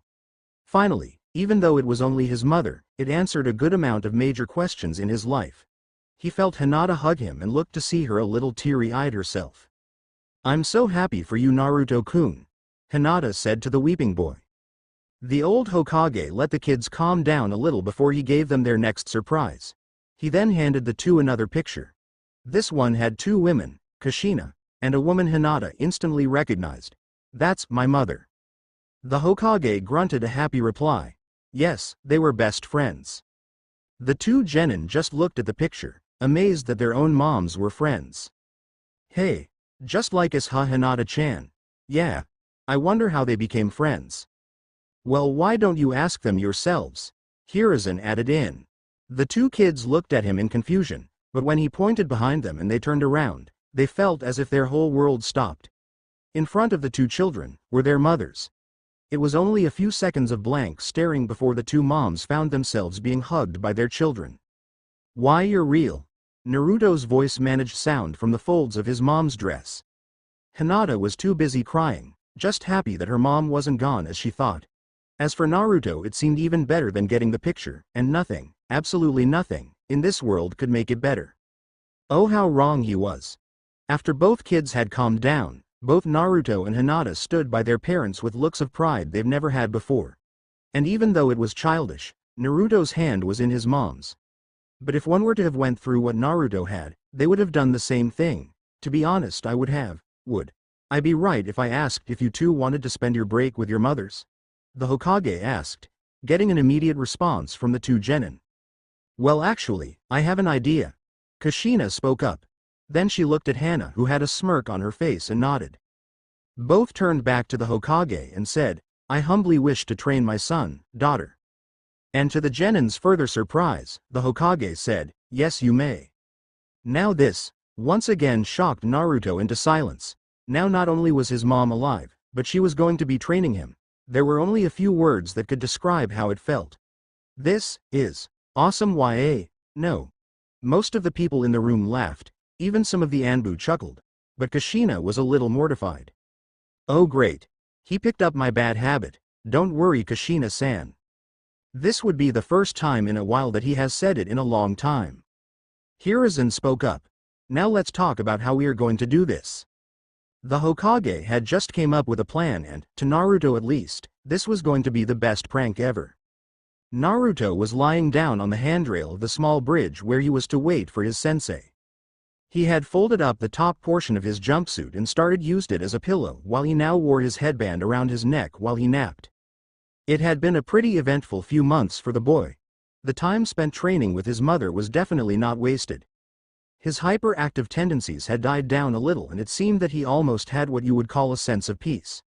Sure, the D ranks that came every now and then were annoying, but he just worked it off during training. Plus he found out a lot of interesting things about himself and his family that gave him a whole new appreciation on life.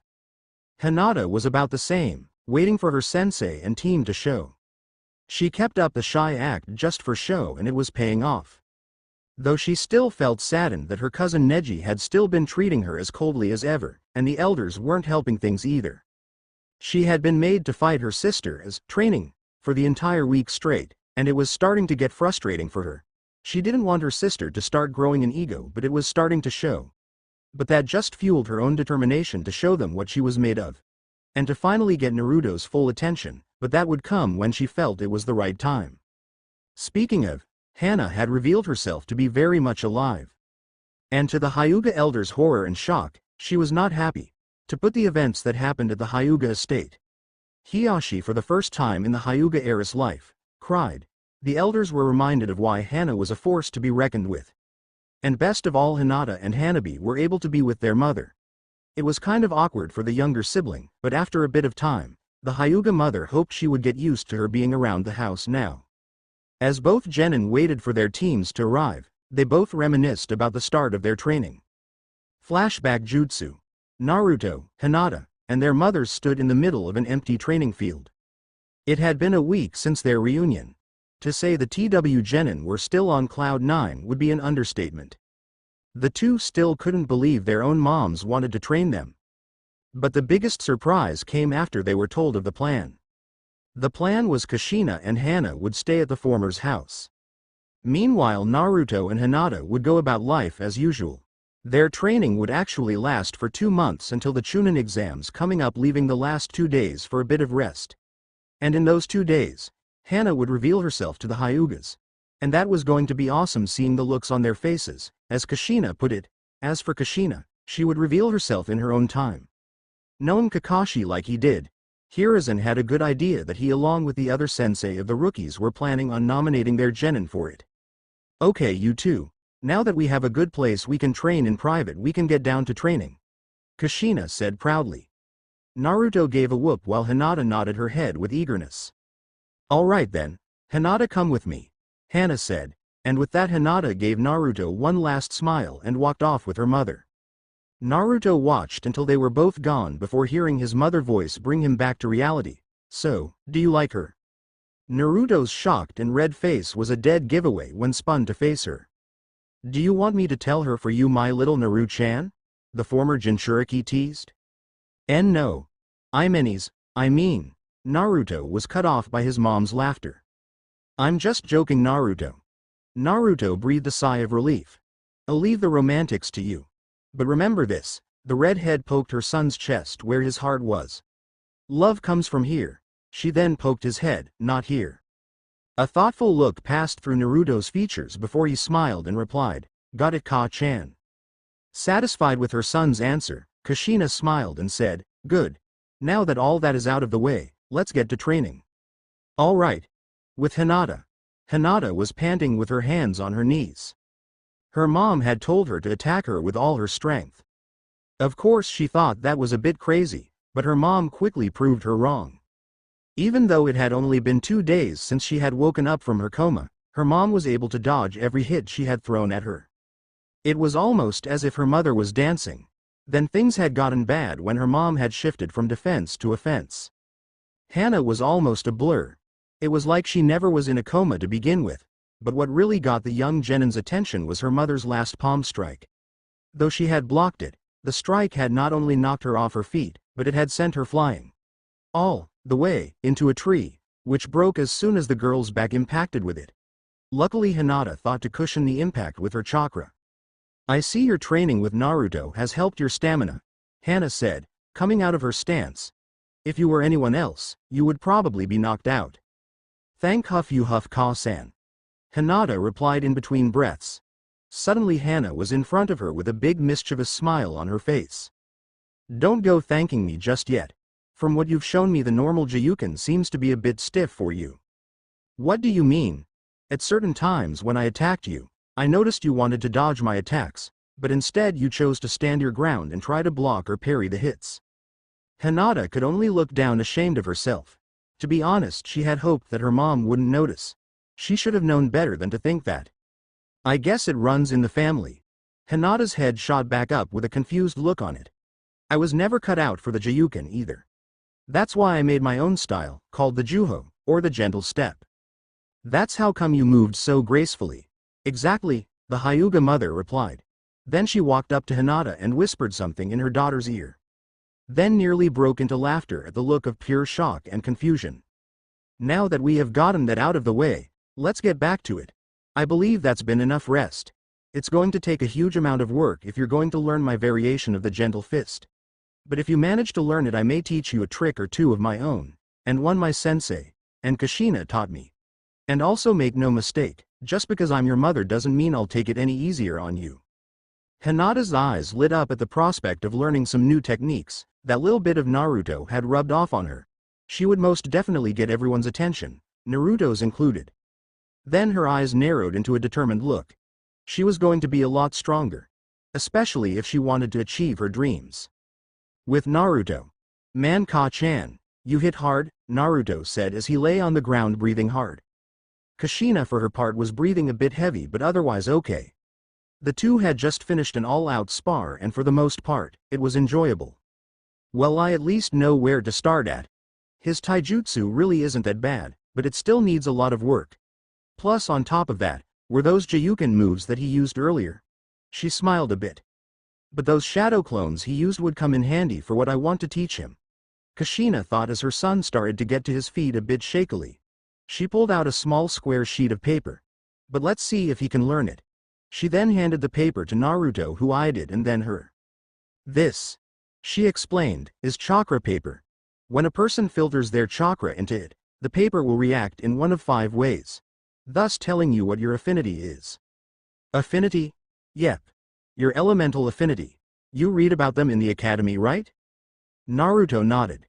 Amazingly, it was one of the rare times that Naruto had ever paid attention in class. Yeah, but how will I know what element I have? If it burns up, it's fire. If it gets soggy, water. Splits, it's wind. Crumbles away, it's earth. And if it crinkles up, it's lightning. Kushina finished and gave the paper to a now standing Naruto, who channeled his chakra into the paper. The paper split in 2. And it seems your affinity is for wind. This is perfect for what I'm going to help you do. Naruto looked at his temporary sensei with a raised eyebrow. What do you mean? Kushina merely smirked, turned to some tree in the distance and started a series of hand signs: tiger, rabbit, snake, boar, dog, dragon. Then she slapped her hands together for a final seal and closed her eyes in concentration. Naruto at first was confused, until his mother was covered in a light layer of light green chakra. But what really caught his attention was when the wind started to whip around her, causing her hair to billow up. Then Kushina moved her right arm up and her left down, hand pointing both skyward and to the ground. Then as she moved them in a circle, the air seemed to collect at a single point. As her hands came parallel to each other, she said, "Wind style." Her eyes then snapped open, spun on her foot and yelled, "Savage Gale." Thrusting her palms out in front of her, the jutsu released a tunnel of wind that crashed into the waiting foliage. The amount of damage was untold. Not only was the ground uprooted, but the trees that were the target, which were at least 100 yards away, were destroyed, no decimated. The sharp winds had sliced and diced them. Kushina turned to see her son with his mouth hanging open, and his eyes as large as dinner plates. Among the basics, Kushina started, managing to instantly snap Naruto out of his shock. "I'm going to teach you how to create your own jutsu," showing where Naruto got his grin from. Naruto only flashed his own grin and simply said, "Let's do this." Flashback release. Man, who would have thought you could use shadow clones that way? He thought to himself. Suddenly he was awakened abruptly by a loud, "Naruto, wake up." He fell over and shot back up, looking around to find an angry Sakura in front of him. "Oh hey Sakura-chan," Naruto said, acting like the same old him. "What's up?" "What's up is that you've been asleep or so long that even Kakashi-sensei has been waiting for you, idiot." Saw that coming, Naruto thought. Glad I got over her and all, but honestly her attitude really stinks. Ah, now that Naruto is awake, I can finally tell you the news. Their sensei pulled out 3 forms. I've decided to nominate you 3 for the Chunin exams. Next thing everybody knew, Naruto had grabbed one of the sheets and was yelling, "Thank you," repeatedly in rapid succession. "Alright, that's enough," Kakashi said after peeling Naruto off of him. "Take these forms to the academy in 2 days, and hand them in. Don't be late." "Right." The 3 chorused. Naruto was then off faster than anyone had seen him move, leaving a trail of dust in his wake. "He seems excited," their sensei thought as he watched his genin leave. "But it may be slight, but Naruto seems a bit different." He had no idea how right he was. Meanwhile, as Naruto was running back to his temporary place, as he had now dubbed it, he couldn't help but chuckle to himself. Oh, wait till Ka-chan hears about this. The Chunin exams were going to be very interesting this year. Are you stupid or something? Naruto had just managed to catch the scroll that his teammate was so adamant at throwing to some random enemy. Most likely the one that blew him away. "Naruto, you idiot. Now isn't the time for arguing. This guy is out of our league," Sasuke yelled. "Oh yeah? If this person is so out of our league, what's stopping her from killing us after she gets the scroll?" Naruto watched with silent satisfaction at Sasuke's dumbfounded look. The Uchiha obviously hadn't weighed the options and fell right into the arms of the feeling of self-preservation.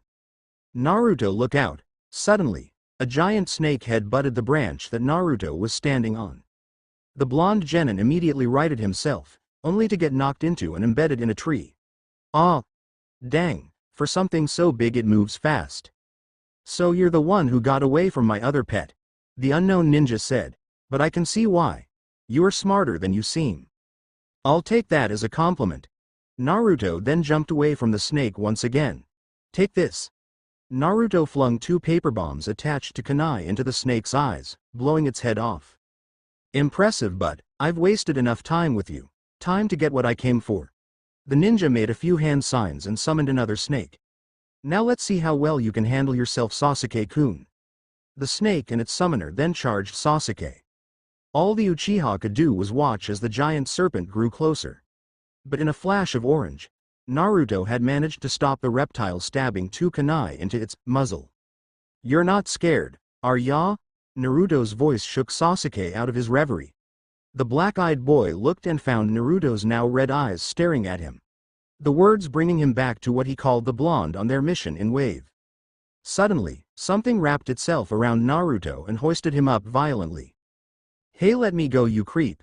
Naruto yelled as he tried to loosen himself from what he now knows as the ninja's tongue. Said ninja pulled up the front of Naruto's jacket. So this is the seal that houses the 9 tails. This boy would make a great tool for me. She opened her hand and on every fingertip a purple flame ignited. But for right now, he's just in my way. 5-pronged seal. Naruto cried out in pain as he felt what vestiges of the fox's chakra faded away, and his consciousness fast following.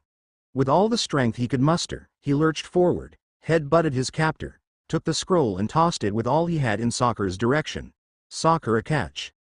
And just before he blacked out he saw Sakura catch the scroll. Time skip. After the encounter with the sound genin. After Naruto had woken up, no thanks to Choji and Shikamaru, the memories of the previous fight came back to him. "Ah man, I feel like I just fell off the Hokage monument."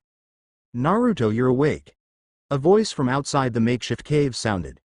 Naruto then walked out to find a very worried, beaten up, Sakura. "Sakura, what happened to your hair?" Naruto exclaimed.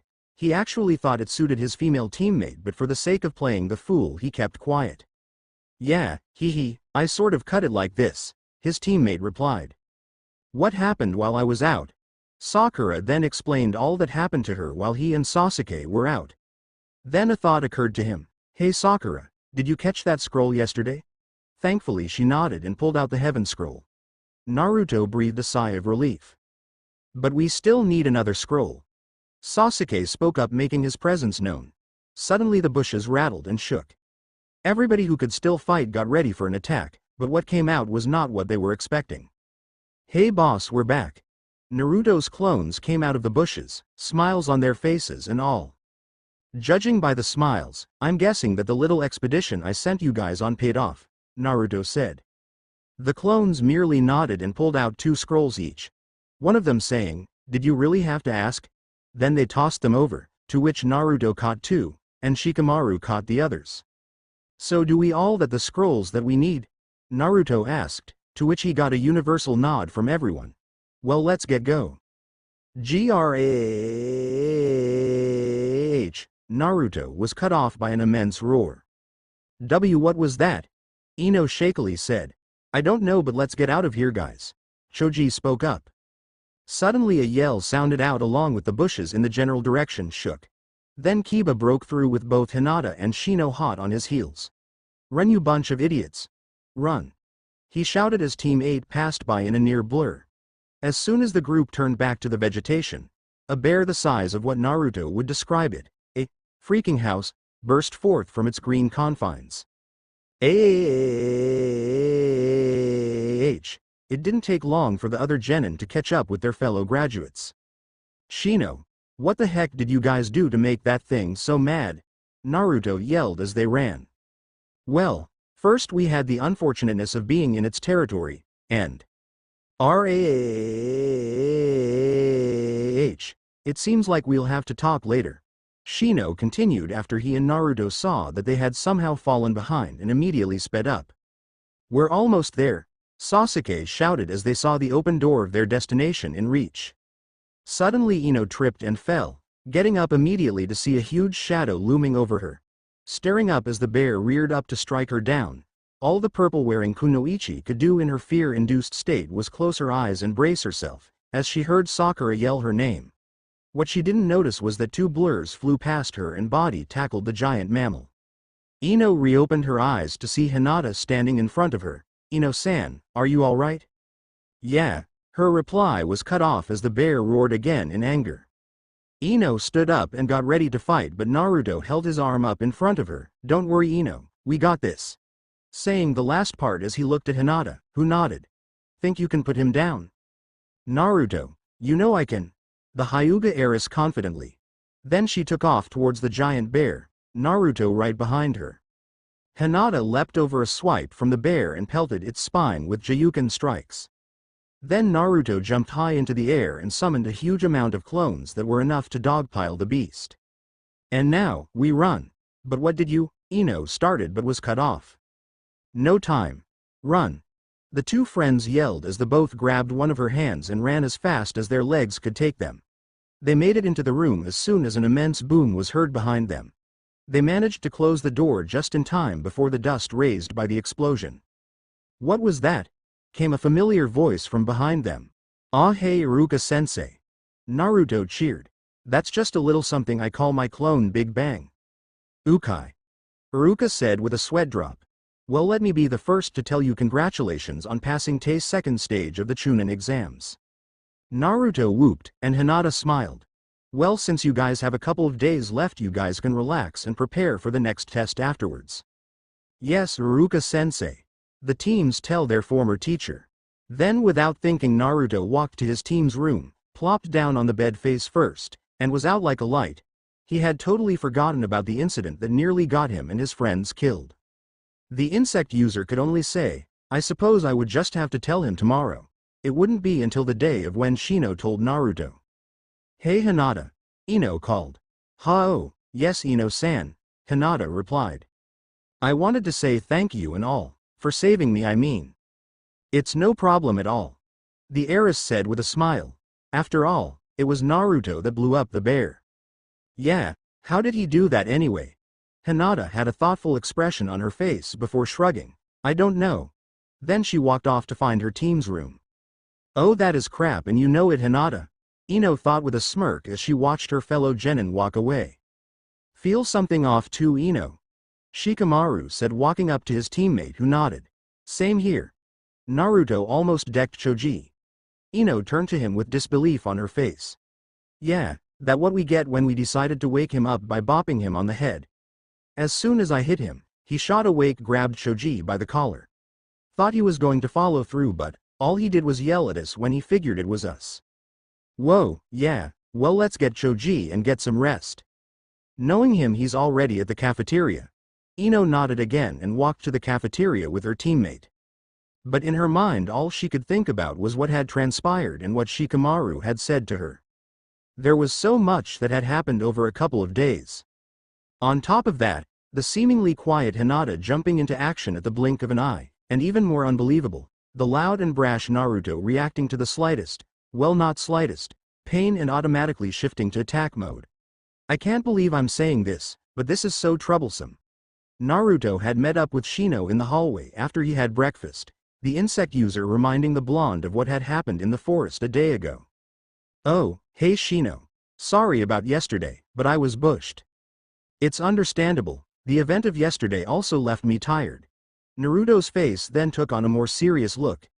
If Shino wasn't the way he was, he would have had a look of shock on his face. But instead he briefly raised an eyebrow and began his tale. "And no, there will be no flashbacks within flashbacks. We had just gotten a second scroll when Kiba decided it would be a good idea to rest." He looked to see if Naruto was following along before continuing. "I could tell that Hinata-san's mind was on something else whenever I looked at her. That was when Kiba-san asked about you." "About me?" Shino nodded. "He asked her what she saw in you and why you two always hung out." Naruto didn't like where that was going. What did it matter to Kiba if he and Hinata hung out? "That was when my insects started picking something up. I tried to get their attention, but Kiba-san yelled at me to stay out of it. That was when I noticed two things. One, Hinata-san's fists were balled up and shaking. She almost looked ready to explode when Kiba-san started to talk exceedingly negative about you. And two, a low growling sound came from the bushes behind our group. It didn't take a rocket scientist to know what was going to happen next. As the growling was getting louder and closer, my insects started to act more and more erratic. That was when Hinata-san yelled at the top of her lungs for Kiba-san to, as you would say, shut the hell up." That threw Naruto for a loop. He had been on the receiving end of Hinata's anger only once, and it was enough. But to hear Hinata cuss, that strangely brought a smirk to his face. "Wow, I didn't know she had that in her, and the rest, well, you heard already," Shino concluded. Naruto nodded, but something was bothering him badly. Why would Kiba do that, Shino? He could have easily smelled the bear before it attacked. Heck, even Akamaru probably smelled it, right? Indeed, Akamaru also smelled the bear and tried to get his partner's attention, but Kiba-san was too caught up in his own jealousy to see it. Naruto cast Shino a questioning look. "Jealousy? Kiba likes Hinata," Shino said simply. Kiba's animalistic logic mainly tells him to compete with another male that shares the same feelings as he. Naruto's understanding of Shino's words appeared on his face in the form of a light blush. I don't know what you're talking about, but thanks for telling me, Shino. He then proceeded to walk away, quickly. Shino's smirk was hidden under the collar of his coat. Naruto Uzumaki, you and Hinata-san are horrible liars when it comes to your personal feelings. Flashback release. As Naruto's mind came back to the present, he thought about Shino's words. Okay. I admit I like Hinata-chan. But I don't even know how she feels about me. And then there's Kiba. I don't know what to do about him. But I know one thing. I'm going to need to have a word with him about the forest incident. Penny for your thoughts. A voice broke him out of his thoughts. He turned to see Hinata with a slight smile covering a worried expression. I'm just thinking, he replied. Would I be right if I guessed that Shino told you about what happened? She watched Naruto nod his head sheepishly, her joining in. Yeah, not my best moment. But I wasn't your fault. I know, but I still feel bad about yelling at Kiba like that. She noticed Naruto stiffen a bit. He had that coming. Naruto-kun, I don't want you two to fight. Well, what if we have a match? Naruto said lowly. The silence that followed was only filled with the sounds of battle below. Naruto had turned away afterwards, but a hand on his shoulder gently pulled him back around as Sapphire met Lavender. Just don't do something you're going to regret. Then the announcer Hayate's voice called their attention. Now for the next match.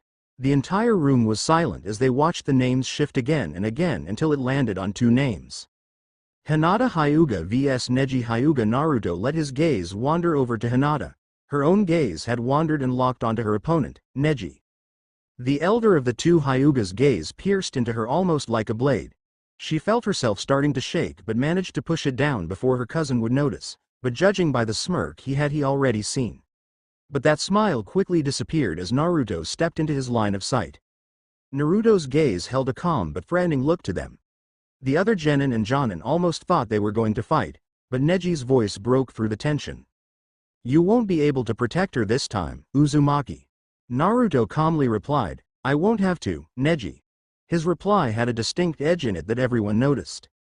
These two have met before, was the thought that ran through their heads as Neji walked down the stairs. Naruto turned behind him to see Hinata with her head down. Hinata-chan, look at me. Hinata lifted her head slowly to meet Naruto's gaze. I know I've only seen you a few times after the mission in Wave, but I can tell that you're a lot stronger now. Don't think about the past, just think about the here and now. You can win. All you have to do is believe in yourself. He then, much to everyone's surprise, including Hinata's, took her hand, because I do. Hinata closed her eyes and took a deep breath. Her eyes opened back up, revealing a steeled resolve and determination. Now go kick his ass. Then, to everyone's surprise, Hinata vaulted over the railing to the floor below. You know, Naruto, you have a way with words. Kakashi spoke up after watching his hyperactive genin give a very moving speech. Are you and her together now? He then teased. His answer was a now sputtering Naruto. I don't know what you're talking about. Why is your face turning red? Sakura added slyly. Sakura-chan. Naruto then proceeded to hide his face in his jacket. Just watch the match. Never thought I'd see the day. Naruto stuttering. Shikamaru said with a smirk. Choji nodded alongside Ino, who was laughing. Down on the arena floor. All right, if no one has any objections. Hayate raised his hand looking at the two combatants, then lowered his hand. Begin. Both fighters remained motionless, until Neji spoke up. Before we begin, I would advise you to quit now. Hinata's eyes slightly narrowed as her cousin continued to speak. We both know that it is pointless. No matter what training you went through, the end result will be the same. He shifted his gaze to the catwalk, and this time, your little friend will not be here to save you. Neji. Hinata cut in. Are you done? Now it was Neji's turn to narrow his eyes. Because if you think I'm going to give up here. The Hyuga heiress then slowly shifted into the Jiyuken stance, her Byakugan activating along the way. You are sadly mistaken. Have it your way. The branch member replied, shifting into his own and his Byakugan activating as well. Then they attacked. Hinata threw a palm strike first with Neji blocking, then retaliating with his own, which was also blocked. This process continued on as chakra visibly flew from every block and parry made until Hinata found an opening. Now. But Neji backed away, managing to still get grazed by it. Hinata then allowed herself to smirk as she saw Neji shift to get used to the chakra point she managed to close. On the catwalk Naruto smirked as well, that got him. He then noticed the looks of confusion thrown his way. All she did was graze him though, Sakura asked.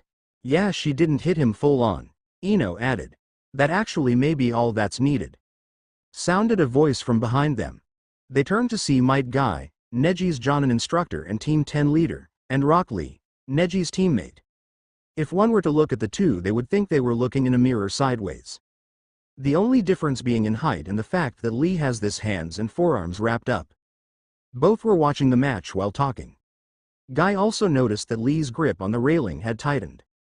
That's what makes the Hyuga clan the most powerful clan in the Leaf Village, and the most formidable of fighters, Lee spoke. What do you mean? Then Guy took over. Their taijutsu is unique, passed down through the generations. The taijutsu Lee and I employ is used to break bones, create contusions, concentrating only on external damage. The Hyuga is to attack internal organs and the chakra network where the chakra flows. It's more subtle. It may not be as exciting to watch, but the damage adds up over time. Naruto chuckled dryly, yeah, and on top of that it hurts, a lot. Most of the genin turned to Naruto, who scratched the back of his head sheepishly. I made the mistake of asking her to go all out, chakra included. I was in pain for the rest of that day.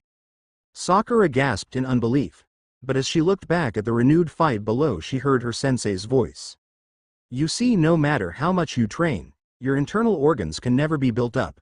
This kind of attack makes any kind of ninja vulnerable. Back on the arena floor Hinata was pressing her offensive as hard as she could.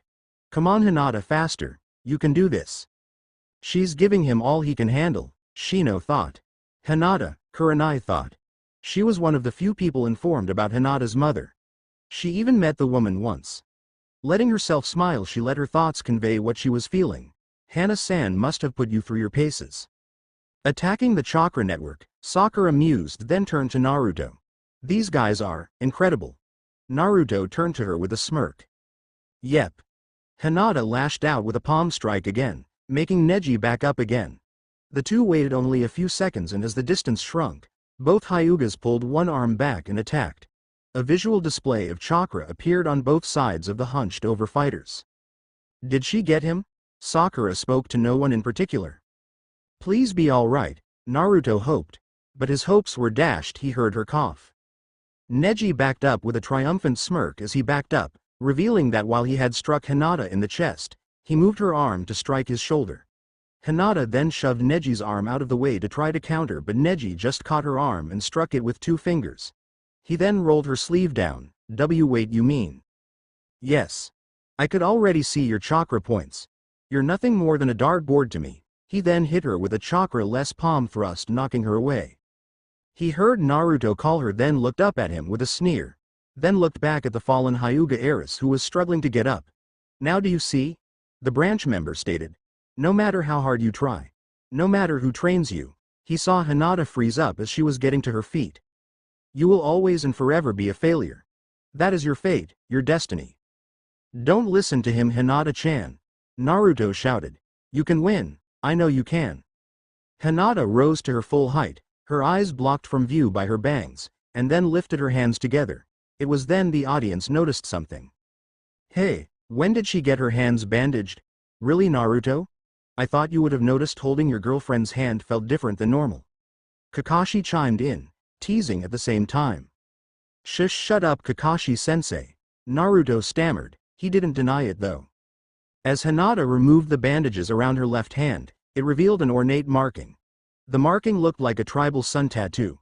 She then spat out a bit of blood out of her mouth, and made 3 hand signs, ox, dog, and rabbit, and then whispered, Reserve seal. Healing. Release. Suddenly Hinata's body was enshrouded in a light green aura. Whoa, what kind of chakra is that? Ino asked. Medical chakra. Kurenai answered. She's using the medical chakra that's stored in the seal to accelerate her healing. Once the medical chakra ran its course, it faded away. Hinata then took a deep breath and breathed out, glad that the damage she took from the hit to the chest wasn't a fatal blow. Then she raised her head and gave Neji a glare that Naruto remembered real well. Oh, what is it? Sakura asked. Hinata's mad. He then looked to Lee and said, Lee, I'm afraid you might not get to fight Neji in the finals. Upon seeing the student of the Green Beast giving him a confused look, he just said, let's just say that I did something that Hinata made me pay for, in pain. Is Hinata that strong? Ino spoke up, curious about the former shy girl on the arena floor. All Naruto said was, she hits harder than Sakura, a lot harder. You know Neji. I pity you. Hinata spoke. You're living in a past that neither you nor I had anything to do with. Oh really? Neji scoffed. Of course someone from the main branch would say that. You live your prim and proper lives while the branch does all the work. You even got that blonde pest up there too. Leave. Naruto. Out of this. Hinata cut off. Neji merely scoffed again but left it alone. I'll give you one last chance. Forfeit this match, or I won't be able to hold back. Hinata got back into the Jiyuken stance and her Byakugan sprung back to life. I never asked you to. This time Neji was the aggressor, charging in. He threw a palm strike aimed at Hinata's head. Then to his surprise Hinata tilted her head and dodged the blow. His surprise was repaid when Neji then received a fist to the abdomen that threw him back a surprising distance. He leapt back to his feet to see Hinata standing in the same place she was before. Only her fist was still extended. The branch member then gave a sneer, so now you're foregoing the Hyuga style. That there just prove how much of a failure you are. I'm not foregoing anything, the Hyuga heiress calmly replied. The Hyuga style is predictable to those who have fought a Hyuga before. So, she then got back into the Jiyuken stance once more, but with her right hand by her side and curled into a fist. I decided to improvise a bit. Seems to me like a desperate attempt to prove me wrong, but it is futile. Your fate here is to lose. Neji shifted into the Jiyuken stance, and you will. Enough talk then. I will prove to you that fate has no hold on us, even if I have to beat it out of you. Tough talk, but can you back it up?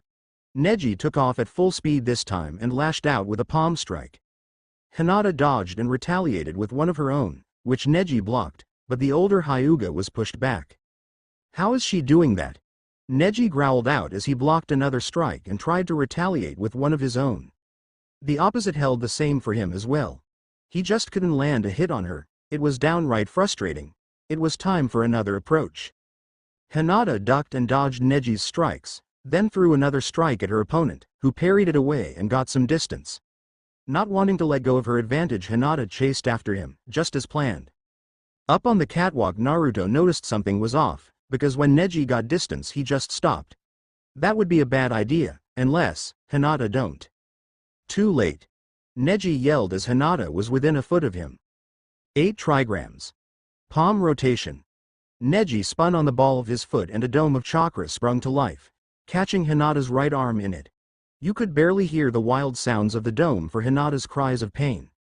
Suddenly Neji stopped and using the momentum of his previous jutsu, he bludgeoned Hinata in the abdomen with a palm strike hard enough to send her flying into the wall on the other side of the room, cracking it on impact. Hinata-chan. Naruto called. This was bad. He had seen Hinata worn out, but that jutsu had went beyond that. The chakra from being caught in the dome had shredded her coat sleeve to almost ribbons, and the arm beneath. All that remained was the now motionless body that wore them. The other genin and jonin looked on at the brutality of what had just happened. Some looked away while some just mumbled words like, after all that. Sakura and Ino especially looked on in shock. Here was the girl who was the shyest person in their class, now fighting harder than both of them combined.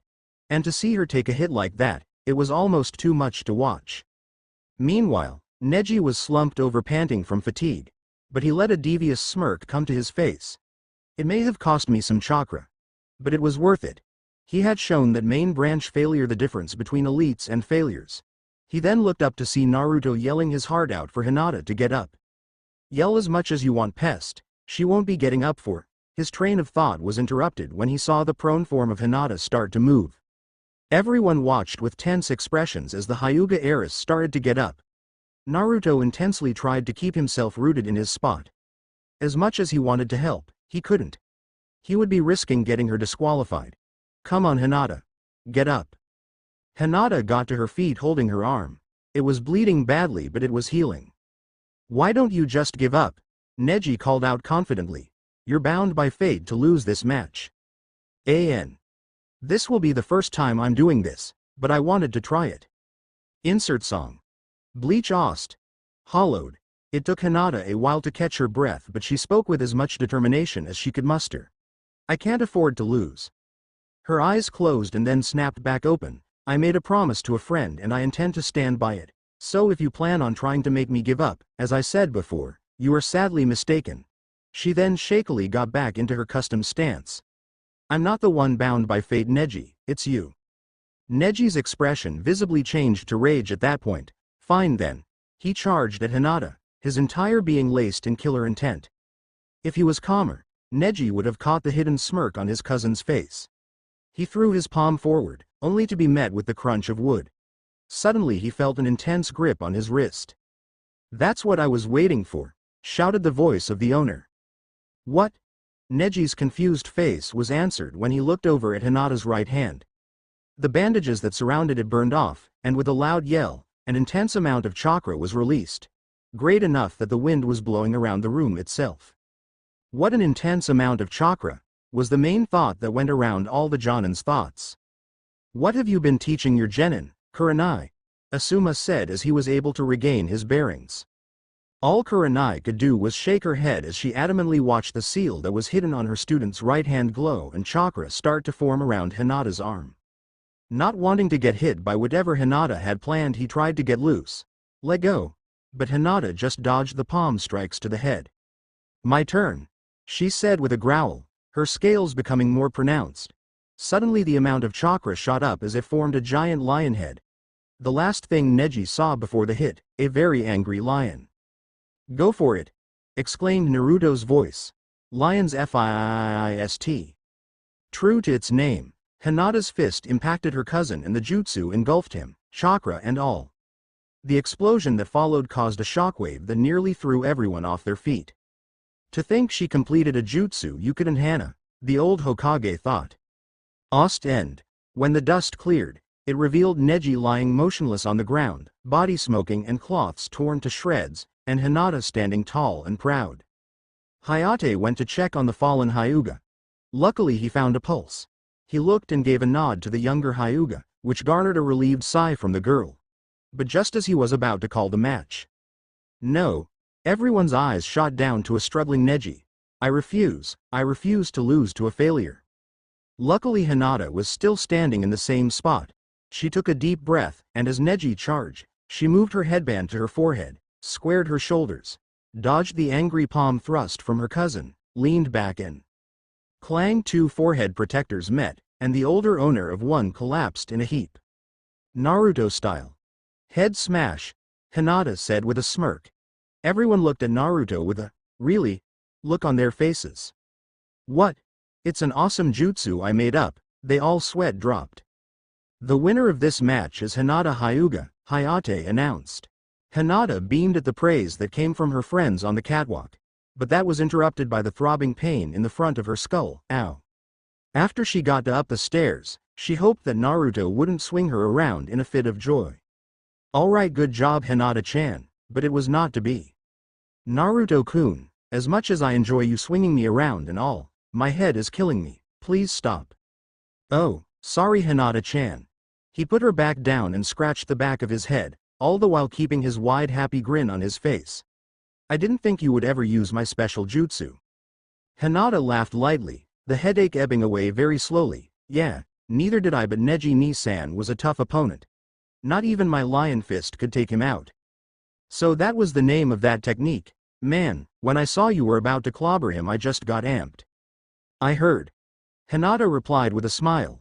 While they were talking, all Sakura and Ino could do was gape at how wide the gap between them and Hinata had gotten. She had went from being the shy girl in class that came behind the two kunoichi, to blazing a trail in front of them so fast it seemed next to impossible to catch up.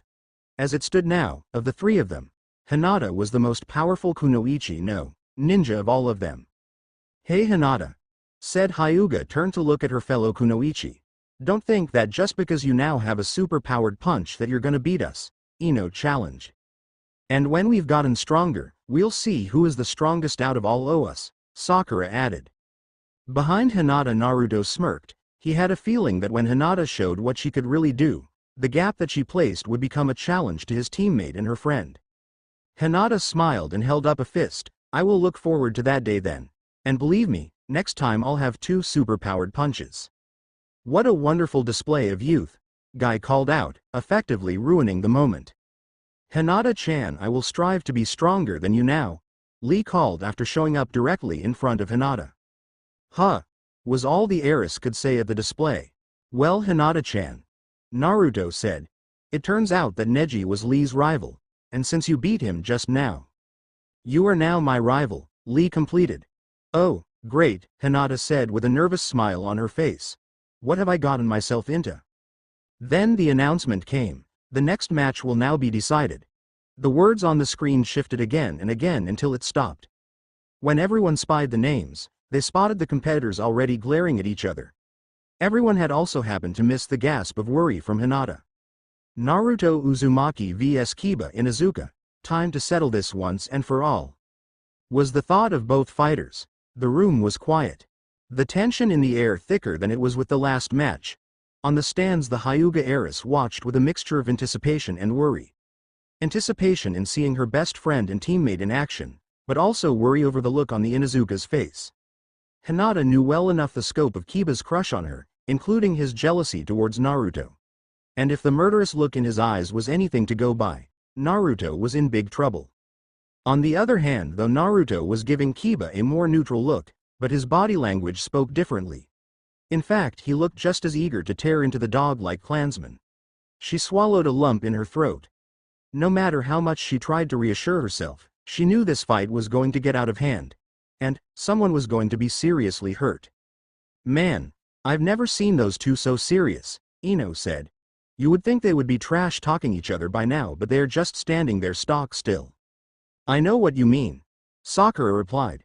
Here I thought Naruto was going to be the first to say something. That only means that this fight is going to get ugly, Shino chimed in, getting everyone's attention. What do you mean, Shino? Kurenai asked. Shino merely pointed at Kiba, who was telling Akamaru to get back. Arena floor. If both combatants are ready, Hayate announced. Both genin nodded. Begin. Kiba didn't waste time, doing a couple of hand signs, ninja art, beast mimicry, all fours jutsu. True to its name, Kiba was down on all fours, his body leaking chakra. He then took off in a blur. Naruto saw this and crossed his arms in time to block the elbow, though the force still knocked him back a foot or two. Naruto then retaliated. Sending some chakra into the bottom of his foot, he managed to nearly catch his opponent off guard with a right cross. Kiba ducked and aimed a kick at Naruto, who jumped and spun with an axe kick, forcing Kiba to jump away. They stood apart for only a moment and then rushed each other once again. Kiba started swinging lefts and rights, in which Naruto blocked and countered with his own. Eventually the slugfest stopped when both ninja caught the other's punch. Naruto then jumped, pulling his knee into Kiba's chin, spun and kicked him away, landing as Kiba rolled away and leapt back to his feet. You know, aside from my own, you have a bad temper, Naruto chimed as Kiba charged at him again. But let me give you some helpful advice. He smirked to himself as Kiba's frustration showed more and more on his face as each attempted blow missed its mark until it became an almost feral look. If you let it take over you, he said with a smirk, then as Kiba swung at him, he disappeared. Up on the stands, gasps from the viewers, especially Guy and Lee, were heard. Akamaru barked a warning of Naruto's position. Kiba immediately threw a back fist but hit nothing but air, looking down just in time to meet Naruto's foot that sent him flying and landing in a heap. You lose sight of everything. With the other ninja. Wait, wasn't that? Sakura breathed out. The dancing leaf shadow. Kakashi finished. To think that Naruto could copy that move as well, Lee said. Well, I kind of expected it. Hinata's statement got everyone's attention. Well, Naruto has always been watching despite his hyperactivity. What do you mean? Ino asked. Well, I mentioned this to him before we graduated from the academy. You know how sometimes he would just suddenly use a Jiyuken Kata all of a sudden. The nods indicated her to continue. Well, when he noticed himself, he asked me how he did it. My theory was that he sort of learns by watching, and eventually, over time, he can do it to a degree. So he learns by watching. Kakashi said, interested. On the outside he was impressed, but on the inside he couldn't help but wonder how Naruto was so good. Don't get him wrong, he was happy that his student was showing improvement and all, but one thing was bugging him. How? Arena. As Naruto walked up to a downed Kiba, so how do you like me now, dog breath? Unfortunately he didn't see the retaliatory kick that nearly sent him sprawling. You are so smug, you know that? Thinking that just because you get a few good hits in that you're just the best there is. Naruto had just wiped his lip from a bit of blood when he heard the last sentence. Like we just can't deal without our wannabe Hokage around to help us. Well, here's some news. We were fine without you. Okay. That wannabe comment wasn't going to stand. Oh really? Well then what about the forest? What about it? You risked the lives of your team. You could have clearly smelled the scent of that bear, but you were so caught up in your own personal vendetta with me you didn't notice. Hell, even Akamaru noticed and you just ignored him. I mean, what the hell were you thinking? Don't push it, Uzumaki. Don't expect me to just explain myself because you say so. Stands. Anybody besides me think this is getting a little personal? Ino said. Yeah, I'm with you on that one. I've never seen Kiba that mad before, Sakura added. Troublesome. What is it, Shikamaru? Choji asked. Has Kiba always been like that, or is it just towards Naruto? The other genin had thought about it, but until after the mission in Wave did Sakura notice a bit of hostility towards Naruto coming from the Inuzuka. Now that you mention it, after the Wave mission, Kiba did seem a little more hostile to Naruto. Sakura then turned to Hinata. Hinata, did Kiba seem different to you after the mission in Wave? She saw Hinata visibly tense as she stood to full height. She then felt a hand on her shoulder. Shino. I will explain, Hinata-san. Hinata was grateful for Shino being the more understanding of her two teammates. She went back to watching her teammate and Crush circle one another. Oh, that asshole. Her two fellow female genins' shouts snapped her out of her stupor. To think, letting his personal emotions get in the way, he nearly got all of us killed. He better hope I don't get my hands on him. Naruto kick his ass. Don't worry, after the match I will deal with him. They heard Kurenai's voice behind them. The tone alone gave them chills. If they had turned around they would have seen a very dark aura surrounding her, but luckily they knew better. Arena. All I'm trying to do is be a better ninja. Why do you hate me for that? And who says you are? You're impatient, stupid, and more importantly I'm better than you. Suddenly Naruto just laughed. Oh, you know what, dog breath, and he then came to a stop, Kiba doing the same. I'll have to disagree with you on that one. He then slid into his fighting stance. You just don't know when to quit, do you? Naruto smirked. Why would I quit when I haven't even started yet? And with that battle resumed. Both genin charged at each other and threw a right hook. Everyone in the stands flinched in mock pain as both punches connected with their intended targets. Naruto then spun on the ball of his foot, swinging a roundhouse kick. Kiba blocked and retaliated with a swipe of his hand. Naruto blocked, spinning the opposite direction and went for a leg sweep, which was dodge. Naruto spun to his feet and charged Kiba. They exchanged blows for a bit before splitting apart. Kiba then lunged at Naruto, who rolled to his back and kicked out his feet, knocking the Inuzuka far to the other side of the arena. Grr, let's go, Akamaru, Kiba called. Akamaru barked as Kiba pulled something out of his back pocket. Tossing it to his dog and ingesting one himself, he hunched over as Akamaru landed on his back, the pup's fur turning from white to red and standing on end. Let's do this. All of a sudden, in a plume of smoke there were two Kibas. Man-beast clone. And my odds just got shot down. Naruto thought. Kiba had a feral grin intensified as he and Akamaru ran at him, swinging a bevy of punches and kicks his way. He managed to block or dodge most of them but a few, which earned him a couple of slash marks on his jacket. After throwing one of the Kibas into the other, they charged again, and this time they spun, effectively turning into human drills. Fang over fang. The pair yelled. Oh shush, Naruto didn't even get to finish his curse when he had to start dodging the deadly drills. He dodged left and right trying to keep away from them. You can't run forever, Naruto. I can try. Naruto shot back as he jumped every which way he could to get away from Kiba's jutsu. He was even running on the ceiling to avoid getting hit. But he has a point. At this rate he'll just tire me out. Naruto then steeled himself as he jumped over another attack.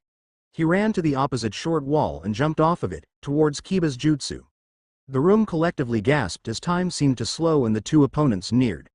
Suddenly Naruto veered to the right hard, made some hand signs and yelled, "Wind style! Air bullet!"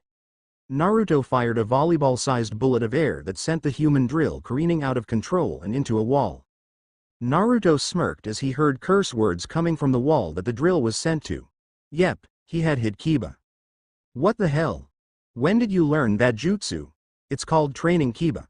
Maybe if your head wasn't so far up your ass you would know. Kiba growled again. Oh, this dead last was asking for it. Fine then, I'll just use that jutsu. He then signaled Akamaru and the two continued the fight. Stands. Well, what do you know? A wind-style user in Konoha. The black-clothed puppet user Kankuro said. Oh please, that basic stuff. I could blow it away easily. His sister the blonde wind-style user Tamari answered, adjusting the giant fan on her back. Besides, these two weaklings are nothing but all bark no bite, especially those two down there. Their brother Gaara and Sensei Baki stayed silent, watching. But though he was silent, Gaara was watching the blonde boy. At first he didn't really care about the loudmouth, but something seemed different about him since that day, and Gaara could feel it. Meanwhile, on the other side of the arena, everyone, save for the Hokage, was gaping. I didn't know Naruto knew another jutsu, neither did I. Kakashi, did you teach him that? I didn't. All Kakashi could do was watch as Naruto ducked, dodged, and fired off rounds of his jutsu.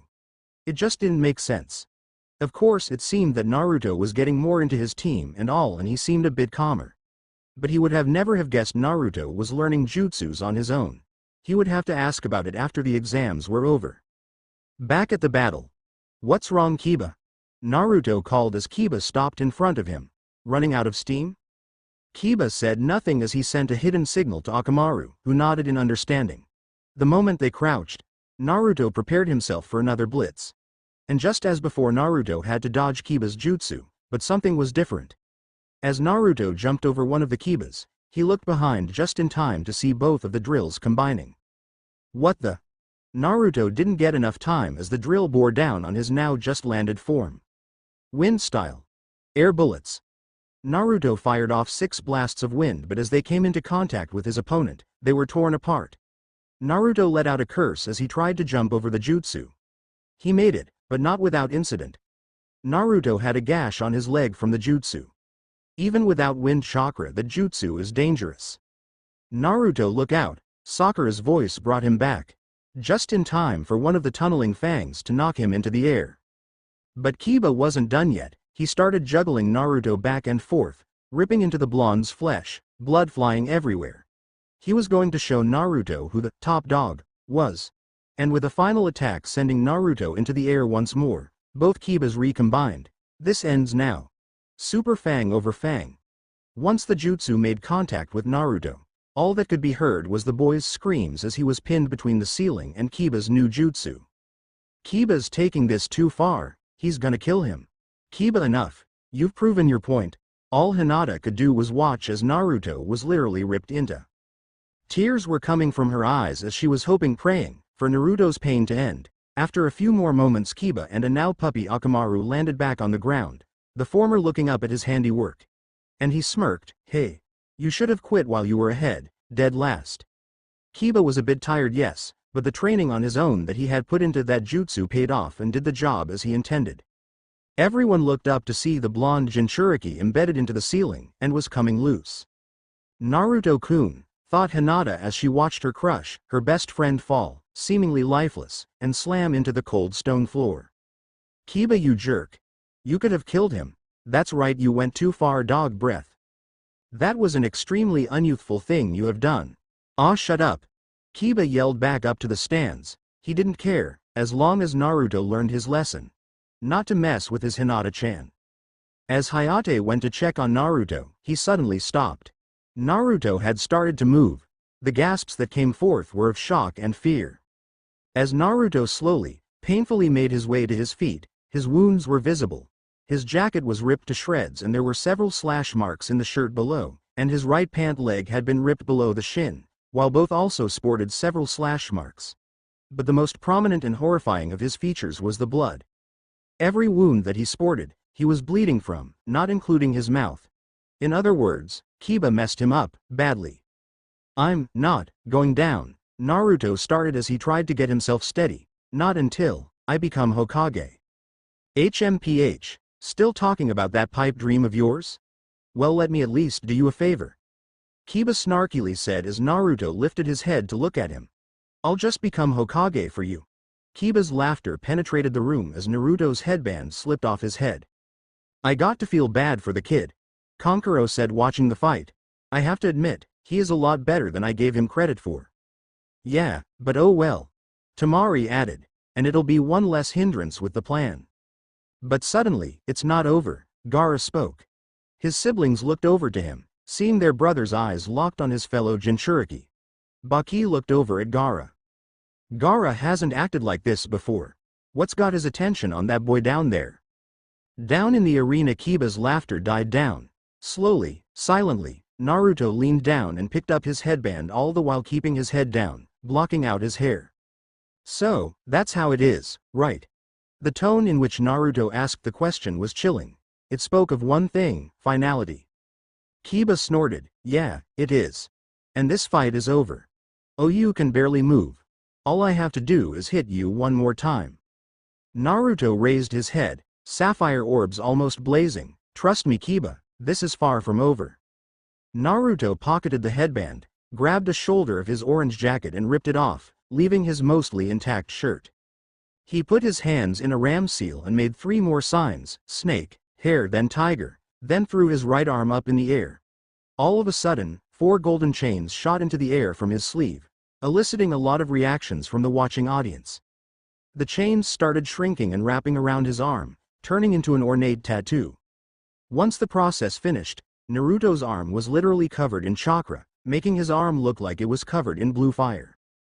In the stands. That's a lot of chakra, Iruka said. I'll say. Who the hell taught the kid how to do that? Anko replied. The Hokage kept silent but smirked. Looks like Kiba has pushed Naruto into using that jutsu. I hope he can pull it off without hurting the boy. Kiba for his part tried to play the tough guy. So what's that supposed to be your saving grace? Though the events that followed, Kiba would remember for a long time. One moment Naruto was in front of him, the next he was right in front of him. It all happened in slow motion as Naruto pulled his tattoo-clad arm back, curling his fingers into a fist and planted it into Kiba's gut, sending the Inuzuka flying. Kiba cringed in pain after he slid to a stop, cursing under his breath as he climbed back to his feet. I see you have a new jutsu, Kiba, but let me tell you, you're not the only one. The blonde's eyes trailed to the Hokage, who nodded slightly enough to be noticed. Kiba growled, oh yeah, so what do you say we put an end to all of this? Your new jutsu. Naruto then jumped to the top of the hand seal statue and put his hands in the snake seal, and made 11 hand seals afterward, ending in the tiger seal. Versus mine. My chakra control is shot, but I know I can hold it for long enough to blow dog breath away. Suddenly it seemed like a storm had suddenly started as what looked like a tornado engulfed the statue and Naruto with it. As everyone was hanging on, someone noticed what was happening to the statue. Guys, look. They turned to see the statue getting gashes in it as if a blade was cutting it, and it wasn't the only one. Look, what's happening to Naruto? On top of the statue, Naruto was stock still as he concentrated, but also he was gaining cuts as well. It's wind chakra. Everyone looked to Asuma as he stood wide-eyed, and a lot of it. Who in the world taught you this, Naruto? Kakashi couldn't keep himself from being wonder-struck as he watched his student. Just a little more, now. Suddenly, as fast as it came, the windstorm dispersed. Naruto threw his tattooed hand up and snapped his fingers into a fist. Simultaneously, wind chakra gathered around his arm, making a familiar set of eyes, a nose, a mouth, and very familiar set of jaws and teeth that snapped closed around Naruto's fist. The visage that was created was shocking. What the, how? That's the, everyone who wasn't too shocked to speak had their own little 2-word shock. The reason? Surrounding Naruto's entire arm was the head, the visage of the 9-tailed fox itself. Just think of it as the head of the Kurama when Naruto went Biju mode. Ready, Kiba? Naruto shouted. Said Inuzuka shook out of his shock as he and Akamaru charged. The puppy going back into its man-beast clone.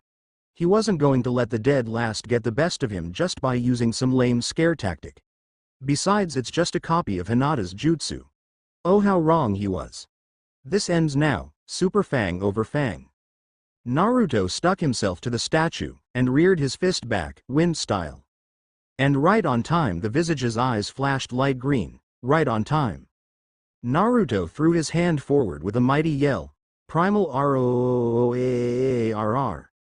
Naruto opened his fist, and true to the jutsu's name, the fox head gave a grand roar. But what came out of its mouth was not only sound, but a huge torrent of greenish wind that Kiba's jutsu was stopped in its tracks. As the two jutsus battled for supremacy, everyone else was holding onto something once more as the wind's overall force, while it was concentrated, was creating gusts that tore through the room. This is crazy, Shikamaru yelled over the roaring winds and hanging on to the railing. How long has Naruto been this strong? Naruto-kun, Hinata had thought her lion's fist was strong. This seemed to just take the bar she made and shatter it. Back in the arena, Naruto decided to end the stalemate, and with one final yell he unleashed every ounce of chakra he could spare into his jutsu. The winds turned to nothing but chakra as nothing, not even Kiba and Akamaru's cries could be heard. After Naruto released the jutsu and as it dissipated, the Inuzuka and his ninja dog fell to the ground, their own bodies sporting cuts and gashes. But what everyone had their eyes mostly on was the giant hole in the wall. It was large enough to fit all four of the genin teams of the Konoha 12, senseis included. Then the eyes turned to the only one left standing, Naruto Uzumaki. They all watched as what seemed like smoke was coming from all his wounds. His arm that was still outstretched lowered back down to his side. He took a deep breath to get his breathing under control and said two words. You lose. The end. Remember to subscribe and like this video. See you in the next video.